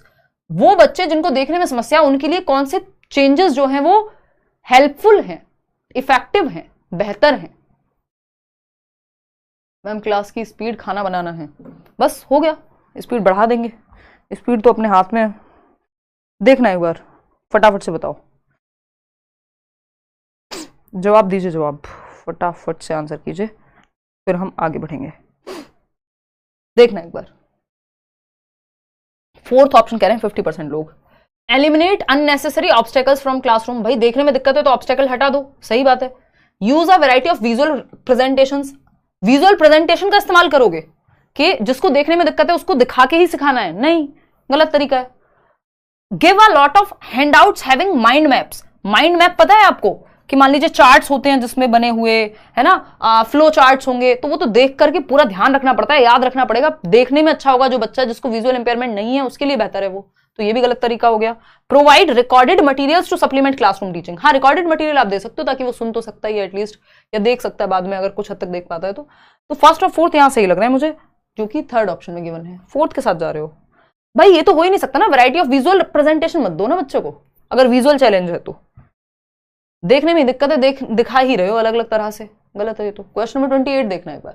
Kartik एक बच्चा है, कार्तिक अ 5th स्टैंडर्ड चाइल्ड, 5वीं कक्षा का बच्चा है Kartik, has persistent difficulty in verbal and non verbal communication with his friends and teachers. उसको बातचीत में दिक्कत होती है, वर्बल में भी नॉन वर्बल में भी, यानी जेस्चर्स के माध्यम से भी समझने में और बात करने में, और शब्दों के माध्यम से भी उसको दिक्कत होती है, बातचीत में दिक्कत है, कम्युनिकेशन की दिक्कत है। These could be primary characteristics of what? Dysgraphia, ये तो लिखने से संबंधित होता है, लेकिन राइटिंग, वो जिनकी राइटिंग आप ना पढ़ पाए, लेजिबल ना हो, डॉक्टर्स वाली याद रखने के लिए काम आएगा। डिसकैलकुलिया है ना, मजाक नहीं उड़ा रही हूँ डॉक्टर्स का, आप समझ रहे हो मैं क्या कहना चाहती हूँ। डिसकैलकुलिया है कैलकुलेशन की, यहाँ आप समझने की बात हो रही है। ऑटिज्म, हाँ ऑटिज्म में ये दिक्कत हो सकती है। डिसलेक्सिया, डिसलेक्सिया में पढ़ने से संबंधित दिक्कत है, यहाँ रीडिंग की तो बात ही नहीं हुई, यहाँ तो वर्बल नॉन वर्बल कम्युनिकेशन की बात हुई है। तो कम्युनिकेशन में दिक्कत ऑटिस्टिक बच्चे को आती है जिसको स्वालीनता है, कम्युनिकेशन में रेपिटेशन वाला बिहेवियर होगा, सोशली एडजस्ट करने में, ये सब दिक्कत होती है। लेकिन उसमें एक अच्छी चीज भी होती है जो आप इस क्वेश्चन में जवाब देंगे कि ऑटिस्टिक बच्चे का लक्षण, एक पॉजिटिव बात क्या है, while the condition of autism varies considerably yet students with autism are often good at, यानी कि हालांकि स्वालीनता या ऑटिज्म की स्थिति काफी भिन्न होती है, यानी हर बच्चे, अगर मान लीजिए 2 बच्चे हैं जिनको ऑटिज्म है तो जरूरी नहीं है दोनों का लेवल सेम होगा, अलग अलग भिन्नता पाई जा सकती है। 4 बच्चे हैं तो उनमें भी, है ना, स्तर में भी और व्यक्तिगत डिफरेंसेस तो मिलेंगे ही। फिर भी ऑटिज्म से पीड़ित छात्र अक्सर इसमें अच्छे होते हैं। किस चीज में अच्छे होते हैं ऑटिस्टिक बच्चे? क्योंकि ऑटिज्म है या कोई भी लर्निंग डिसेबिलिटी है, मान लीजिए डिस्लेक्सिया वगैरह भी, ये सब भी है, अगर कोई डेवलपमेंटल भी है, तो जरूरी नहीं है कि बच्चे का दिमाग ठीक नहीं है या वो सीख नहीं सकता, उसको सिखाने का तरीका डिफरेंट होगा आपका। तो 45% लोग कह रहे हैं कौन सा, सी ऑप्शन। चलिए चेक करते हैं। Maintaining eye contact for long, नहीं, ये बच्चे आई कांटेक्ट ज्यादा देर तक मेंटेन नहीं कर पाते। आपको वो माय नेम इज खान भी याद होगा, शाहरुख खान पूरे टाइम नीचे देख रहे होते हैं या कहीं और ही देख रहे होते हैं, डायरेक्ट आई कांटेक्ट जैसे एक सामान्य, जो हम सो कॉल्ड सामान्य की परिभाषा है उसमें हम बात करते हैं कि आई कांटेक्ट रखते हुए ये बात नहीं करते, ठीक। तो ज्यादा देर तक तो नहीं मेंटेन कर पाएंगे eye contact. Communicating with strangers, strangers से कम्युनिकेट करने में तो और दिक्कत होगी, इनको कम्युनिकेशन में भी दिक्कत होती है और स्ट्रेंजर्स से तो सोशलाइज करने में और ज्यादा दिक्कत होगी। जिनको ये जानते हैं, ट्रस्ट करते हैं, उनके लिए तो फिर भी एक बार को चीजें ठीक है। Adjusting with frequent changes in their routine, आप लोग अगेन फिर मैं कहती हूं तो आपको लगेगा बुरा है, मतलब मैंने आपको बताया था थोड़ी देर पहले भी कि भाई रूटीन में ज्यादा चेंजेस होंगे अगर ऑटिस्टिक बच्चे के, आप रोज बेडशीट अलग अलग रंग की बिछा रहे हो घर में, या पर्दे रोज कलर बदल रहे हैं, या ये टेबल एक दिन यहां थी कल वहां मिलेगी, तो उसको दिक्कत होगी अगर बहुत ज्यादा चेंजेस आप अपने एनवायरमेंट में कर रहे हो तो। ऑटिस्टिक बच्चे के लिए व्यापक तथ्यात्मक जानकारी को याद रख पाना ये एक अच्छा गुण है ऑटिस्टिक बच्चे का, कि वो रिटेनिंग एक्सटेंसिव फैक्चुअल इंफॉर्मेशन, याद उसको सब रहता है, मेमोरी अच्छी होती है, या उनका संज्ञानात्मक स्तर भी खराब नहीं होता, ठीक होता है, तो समझ सकते हैं, याद रख सकते हैं चीजों को, ये एक अच्छी चीज है। Fourth option. क्वेश्चन नंबर 30 देखिएगा, क्वेश्चन नंबर 30 देखिए फटाफट से। An identifying characteristic feature of creative children, यानी रचनात्मक बच्चे जो कुछ नोवल करें। देखो फीचर्स, 4 मुख्य फीचर होते हैं क्रिएटिविटी के एलिमेंट्स, FFOE, बहुत बार पूछा जा चुका है पेपर में। फ्लुएंसी होती है, यानी बहुत सारे मल्टीपल विचार उनके दिमाग में आ रहे होते हैं, आइडियाज, सिर्फ एक आइडिया नहीं है, 50 आइडिया आएंगे एक प्रॉब्लम को लेके या एक किसी चीज को लेके। फ्लेक्सिबिलिटी, एक आइडिया काम नहीं किया तो दूसरा करेगा, दूसरा नहीं तो तीसरा करेगा, फ्लेक्सिबिलिटी। ओरिजिनलिटी, यानी कॉपी नहीं करते, कुछ नया सोचते हैं, कुछ नोवल सोचते हैं, कुछ अलग हटके सोचेंगे और ओरिजिनल होगा जो है ना। इलेबोरेशन, उसको और डिटेल में समझ पाएंगे चीजों को जिसपे वो काम कर रहे हैं, कॉन्टेक्स्ट में एंड ऑल। तो ये हैं 4 लक्षण क्रिएटिविटी के। और क्रिएटिविटी किससे जुड़ी होती है? डाइवर्जेंट थिंकिंग से, यानी दिशाओं में सोचने से, ओपन एंडेडनेस से, डाइवर्जेंट थिंकिंग से। मुक्त उत्तर वाले प्रश्न भी क्रिएटिविटी को बढ़ावा देंगे, अभी थोड़ी देर पहले किया था ना ओपन एंडेड प्रश्न, इसको हम डाइवर्जेंट थिंकिंग को अपसारी चिंतन कहते हैं, दिशाओं में सोचना। एक 1 वर्ड आंसर नहीं, आप ऐसे लिख रहे हैं मान लीजिए यूपीएससी के एग्जाम में, तो वो डाइवर्जेंट थिंकिंग का बहुत अच्छा उदाहरण है, अपसारी चिंतन। इसके अलावा अगर मैं बात करूं आपका out of the box thinking, leak से हट के सोचना, लेटरल थिंकिंग भी होती है एक, ब्रेनस्टॉर्मिंग होती है, बच्चों को ग्रुप में बिठा करके आप आइडियाज सोचने के लिए कह रहे हैं, ये सब क्रिएटिविटी से जुड़े हुए हैं। ठीक, 94% लोग कह रहे हैं कि ऑप्शन क्या है 3, 94%, they are independent in their thinking. बिल्कुल सही बात है, ओरिजिनल थिंकर्स है ना, कुछ मौलिक सोच पा रहे हैं। शॉर्ट अटेंशन स्पैन, इमिटेट, नकल करने वाले को क्रिएटिव नहीं कहेंगे, वो सस्ती क्रिएटिविटी हो गई, ऐसे बहुत लोग आपको मिल जाएंगे। दे कन्फर्म टू नॉर्म्स, नहीं, वो कुछ अपना सोचते हैं, ऐसा नहीं है बस जो मानदंड चल रहे हैं, जो चला आ रहा है अच्छा चला रहा है, अच्छा दहेज चला आ रहा है, अरे ले लो भाई कोई दिक्कत नहीं है, वो वाली चीज क्रिएटिविटी में नहीं होगी। क्वेश्चन नंबर 31 क्या है देखो एक बार, क्वेश्चन नंबर 31 क्या कहता है? Students struggling with dyslexia can be taught to read. भाई डिसलेक्सिया से जूझ रहे छात्रों को पढ़ना सिखाया जा सकता है, कैसे? अच्छा क्वेश्चन है, ध्यान से जवाब दीजिएगा। By providing higher grade level reading text, यानी उनको बहुत ही उच्च स्तर के रीडिंग टेक्स्ट प्रोवाइड करा दीजिए जो बहुत अपने आप में मुश्किल होते हैं, जिसको पढ़ना आता है उसको भी समझने में दिक्कत हो, कोई बहुत अच्छी बहुत ही हाई लेवल की साइकोलॉजी की बुक या फिलॉसफी की बुक दे दो, तो भाई जिसको नॉर्मल पढ़ने में दिक्कत हो रही है नॉर्मल किताब को, उसको हाई लेवल दे दो आप, तो ये मूर्खता हो जाएगी। By encouraging them to study in multiple distractions, distractions से तो नॉर्मल बच्चे को भी दिक्कत होगी, डिस्ट्रैक्शन से तो पढ़ने में दिक्कत होगी। Through use of strict punishment, आप किसी को नहीं दे सकते, राइट टू एजुकेशन एक्ट 2009 साफ साफ मना करता है आप किसी को मुर्गा मुर्गी नहीं बनाएंगे, कॉर्पोरल पनिशमेंट तो बिल्कुल ही बैन है, वैसे भी नहीं देंगे।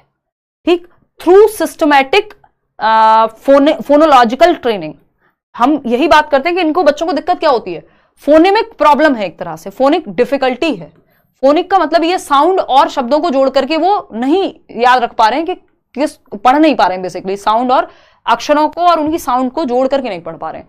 तो जब ये फोनोलॉजिकल ट्रेनिंग होगी, उनको बार बार ट्रेन किया जाएगा उस तरह से कि वाटर, तो वाटर को तोड़ करके 2 सिलेबल में बांट करके जब आप ट्रेन कर रहे हैं फोनोलॉजिकली कि इस सिलेबल का जो आपका कनेक्शन है वाटर, तो वॉ क्यों बन रहा है, तो WA वॉ है ना, तो हम ये क्या है वाटर, जैसे हम बोलते सही है तो लिखते सही है। कई बार जो लोग गलत बोलते हैं वो लिखते भी गलत है। अगर आप जिंदगी भर बादाम को बादाम बोलते आ रहे हैं तो बादाम भी लिख सकते हैं कई बार, क्योंकि आपने गलत ही लिखा है, सुना है। तो वो फोनोलॉजिकल ट्रेनिंग उनकी अगर हम बेटर कराएंगे तो उससे क्या होगा, इवेंचुअली वो पढ़ना भी ठीक से सीख पाएंगे, क्योंकि वो लेटर्स को उनकी साउंड के साथ कनेक्ट करना सीख जाएंगे, जो फोनोलॉजिकल ट्रेनिंग में सिखाया जाता है।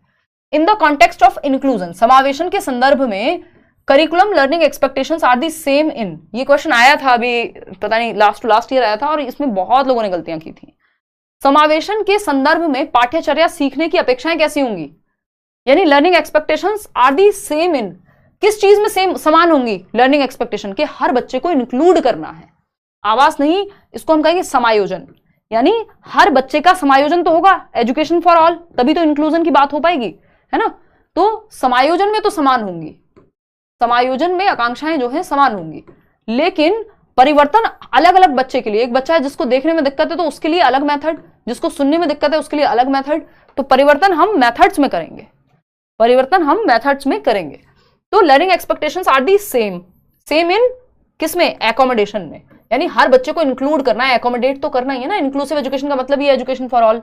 लेकिन while in modification they are different, अलग अलग बच्चों के लिए अलग अलग मेथड मॉडिफाई करना पड़ेगा आपको, मॉडिफिकेशन में अलग एक्सपेक्टेशन, एकोमोडेशन में सेम। उल्टा नहीं होगा कि मॉडिफिकेशन में तो सेम, सबके लिए सेम मॉडिफिकेशन कैसे कर दोगे। अगर किसी बच्चे को पढ़ने में दिक्कत है तो आप ये थोड़ी कहोगे इसके लिए भी ग्राउंड लेवल पे क्लास ले आओ या रैंप बनवा दो स्कूल में, क्योंकि आपने क्या किया था, व्हीलचेयर वाले बच्चे के लिए रैंप बनवाई थी तो वो क्लासरूम में आ पाता था पढ़ने के लिए, तो जिसको पढ़ने में दिक्कत है उसको भी सेम कर दो, नहीं, तो मॉडिफिकेशन डिफरेंट होगी, डिफरेंट बच्चे की नीड के अकॉर्डिंग, सेम नहीं हो सकती। बाकी तो एनरिचमेंट प्रोग्राम होता है या एक्सेलरेशन गिफ्टेड बच्चों के लिए, जबकि हमें हर बच्चे को शामिल करना है। तो फोर्थ ऑप्शन यहाँ सही है, पता नहीं कितने लोगों ने जो है सही जवाब दिया है।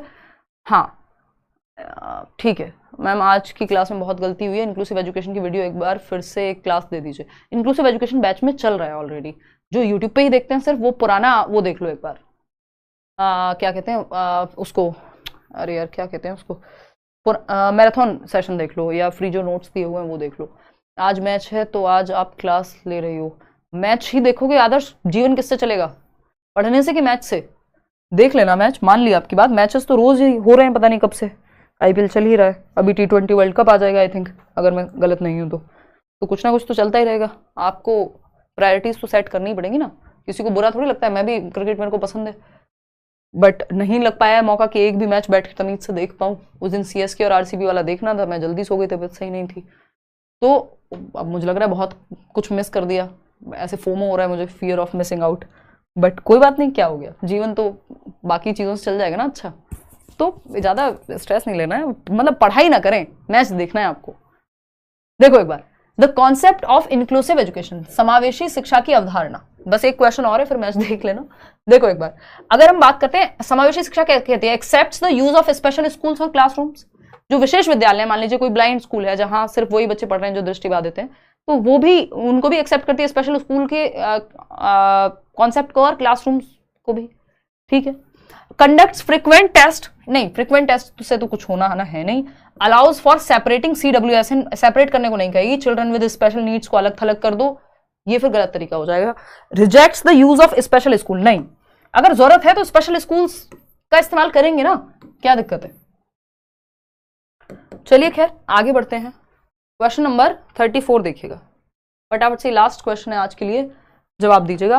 क्वेश्चंस सब तरह के कराएं और अच्छे क्वेश्चंस रहे। The one which is not a characteristic of dyslexia, dyslexia का लक्षण नहीं है पूछा है हमसे, RT NCF भी कराऊंगी, डोंट वरी। अच्छा सेशन था मैम, थैंक यू जी। जो डिसलेक्सिया का लक्षण नहीं है, फटाफट से बताओ। यूजेज ऑफ राइट और लेफ्ट हैंड, यानी मैं लेफ्ट हैंड से लिखती हूँ या राइट हैंड से, इससे डिसलेक्सिया का कोई संबंध है नहीं है। अगर मैं लेफ्ट हैंड से लिखती हूँ तो मेरा राइट ब्रेन यूज हो रहा होगा, अगर मैं राइट हैंड से लिखती हूँ तो मेरा लेफ्ट ब्रेन यूज हो रहा होगा। भाई ब्रेन के दो हेमिस्फेयर होते हैं ना, लेफ्ट हेमिस्फेयर और राइट हेमिस्फेयर। लेफ्ट जुड़ा होता है लैंग्वेज से या लॉजिक से, है ना, साइंस मैथ्स ये सब लेफ्ट ब्रेन का पार्ट है। राइट ब्रेन क्रिएटिविटी से, है ना, आप ड्राइंग पेंटिंग म्यूजिक ये सब क्रिएटिविटी क्या है, राइट ब्रेन से जुड़ी हुई है। जब मैं लेफ्ट हैंड यूज करती हूं, ये आपको उल्टा दिख रहा होगा इसमें, तो लेफ्ट हैंड यूज करने पे आपका ऑपोजिट चलता है कि लेफ्ट हैंड राइट ब्रेन से जुड़ा हुआ है, राइट हैंड लेफ्ट ब्रेन से। तो बस इतना ही होगा, बाकी डिसलेक्सिया का इससे कोई संबंध नहीं है, ठीक है। और राइट हैंड और लेफ्ट हैंड यूज करना प्रेफरेंस हो सकती है बच्चे की, कोई प्रॉब्लमेटिक बात नहीं है ये। दाएं या बाएं हाथ का उपयोग ये पूछा जा सकता है, पेपर में पूछा जा चुका है कि लेफ्ट हैंड या राइट हैंड यूज करता है तो कोई प्रॉब्लम है, कोई प्रॉब्लम नहीं है। Problems in reading with accuracy, speed and comprehension, हाँ डिसलेक्सिया में ठीक से एक्यूरेटली पढ़ने में, स्पीड में पढ़ने में, इन सब में दिक्कत हो सकती है, समझने में, स्लो राइटिंग हो सकती है, क्योंकि पढ़ने में दिक्कत है तो लिखने में भी दिक्कत होगी, तो रीडिंग राइटिंग डिसऑर्डर हो जाता है एक साथ कई बार।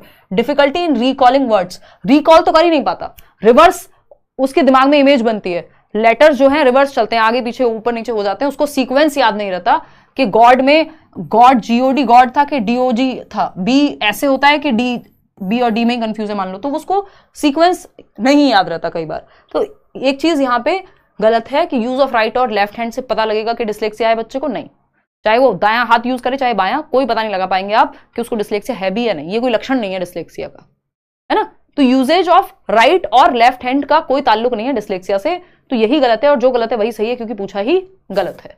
आउट ऑफ 34 क्वेश्चंस कितने आपने ठीक किए वो आप बताएंगे, और इसका पीडीएफ विद आंसर्स आपको मिल जाएगा टेलीग्राम चैनल पे कल तक, और जो प्रीवियस पेंडिंग रह गए हैं वो भी मिल जाएंगे। लाइक शेयर सब्सक्राइब आप कर दीजिएगा अगर आपने ना किया हो। 7 बजे अब हम शाम को मिलेंगे, पहले हम 9 बजे मिला करते थे बट मैंने टाइम चेंज कर दिया है, बहुत सालों से लगातार सेम ही टाइम था, 8 सालों से बेसिकली, जितने सालों से रेयर ही कोई यूट्यूब पे लगातार पढ़ाता हुआ आपको मिलेगा, टीचिंग की अगर मैं बात करूं, है ना, रेयर क्या है, मिलेगा ही नहीं अगर मैं कहूँ तो, ठीक, या फिर आप समझ रहे हैं। देखिएगा CWSN होता है चिल्ड्रन विद स्पेशल नीड्स, है ना, स्पेशल नीड, विजुअली इंपेयर्ड है बच्चा तो स्पेशल नीड हो गई उसकी।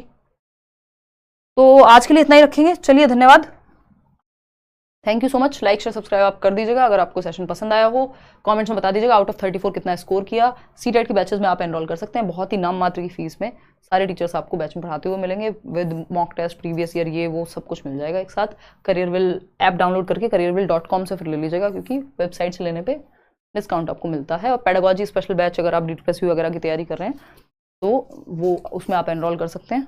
आज के लिए इतना ही, उस पर भी मैं वीडियो एक अलग से बना दूंगी। थैंक यू सो मच, धन्यवाद। 30 आए हैं किसी के 25, किसी के 21, बाद में ज्वाइन किया है, कोई नहीं, कल शाम 7 बजे मिलेंगे। टेक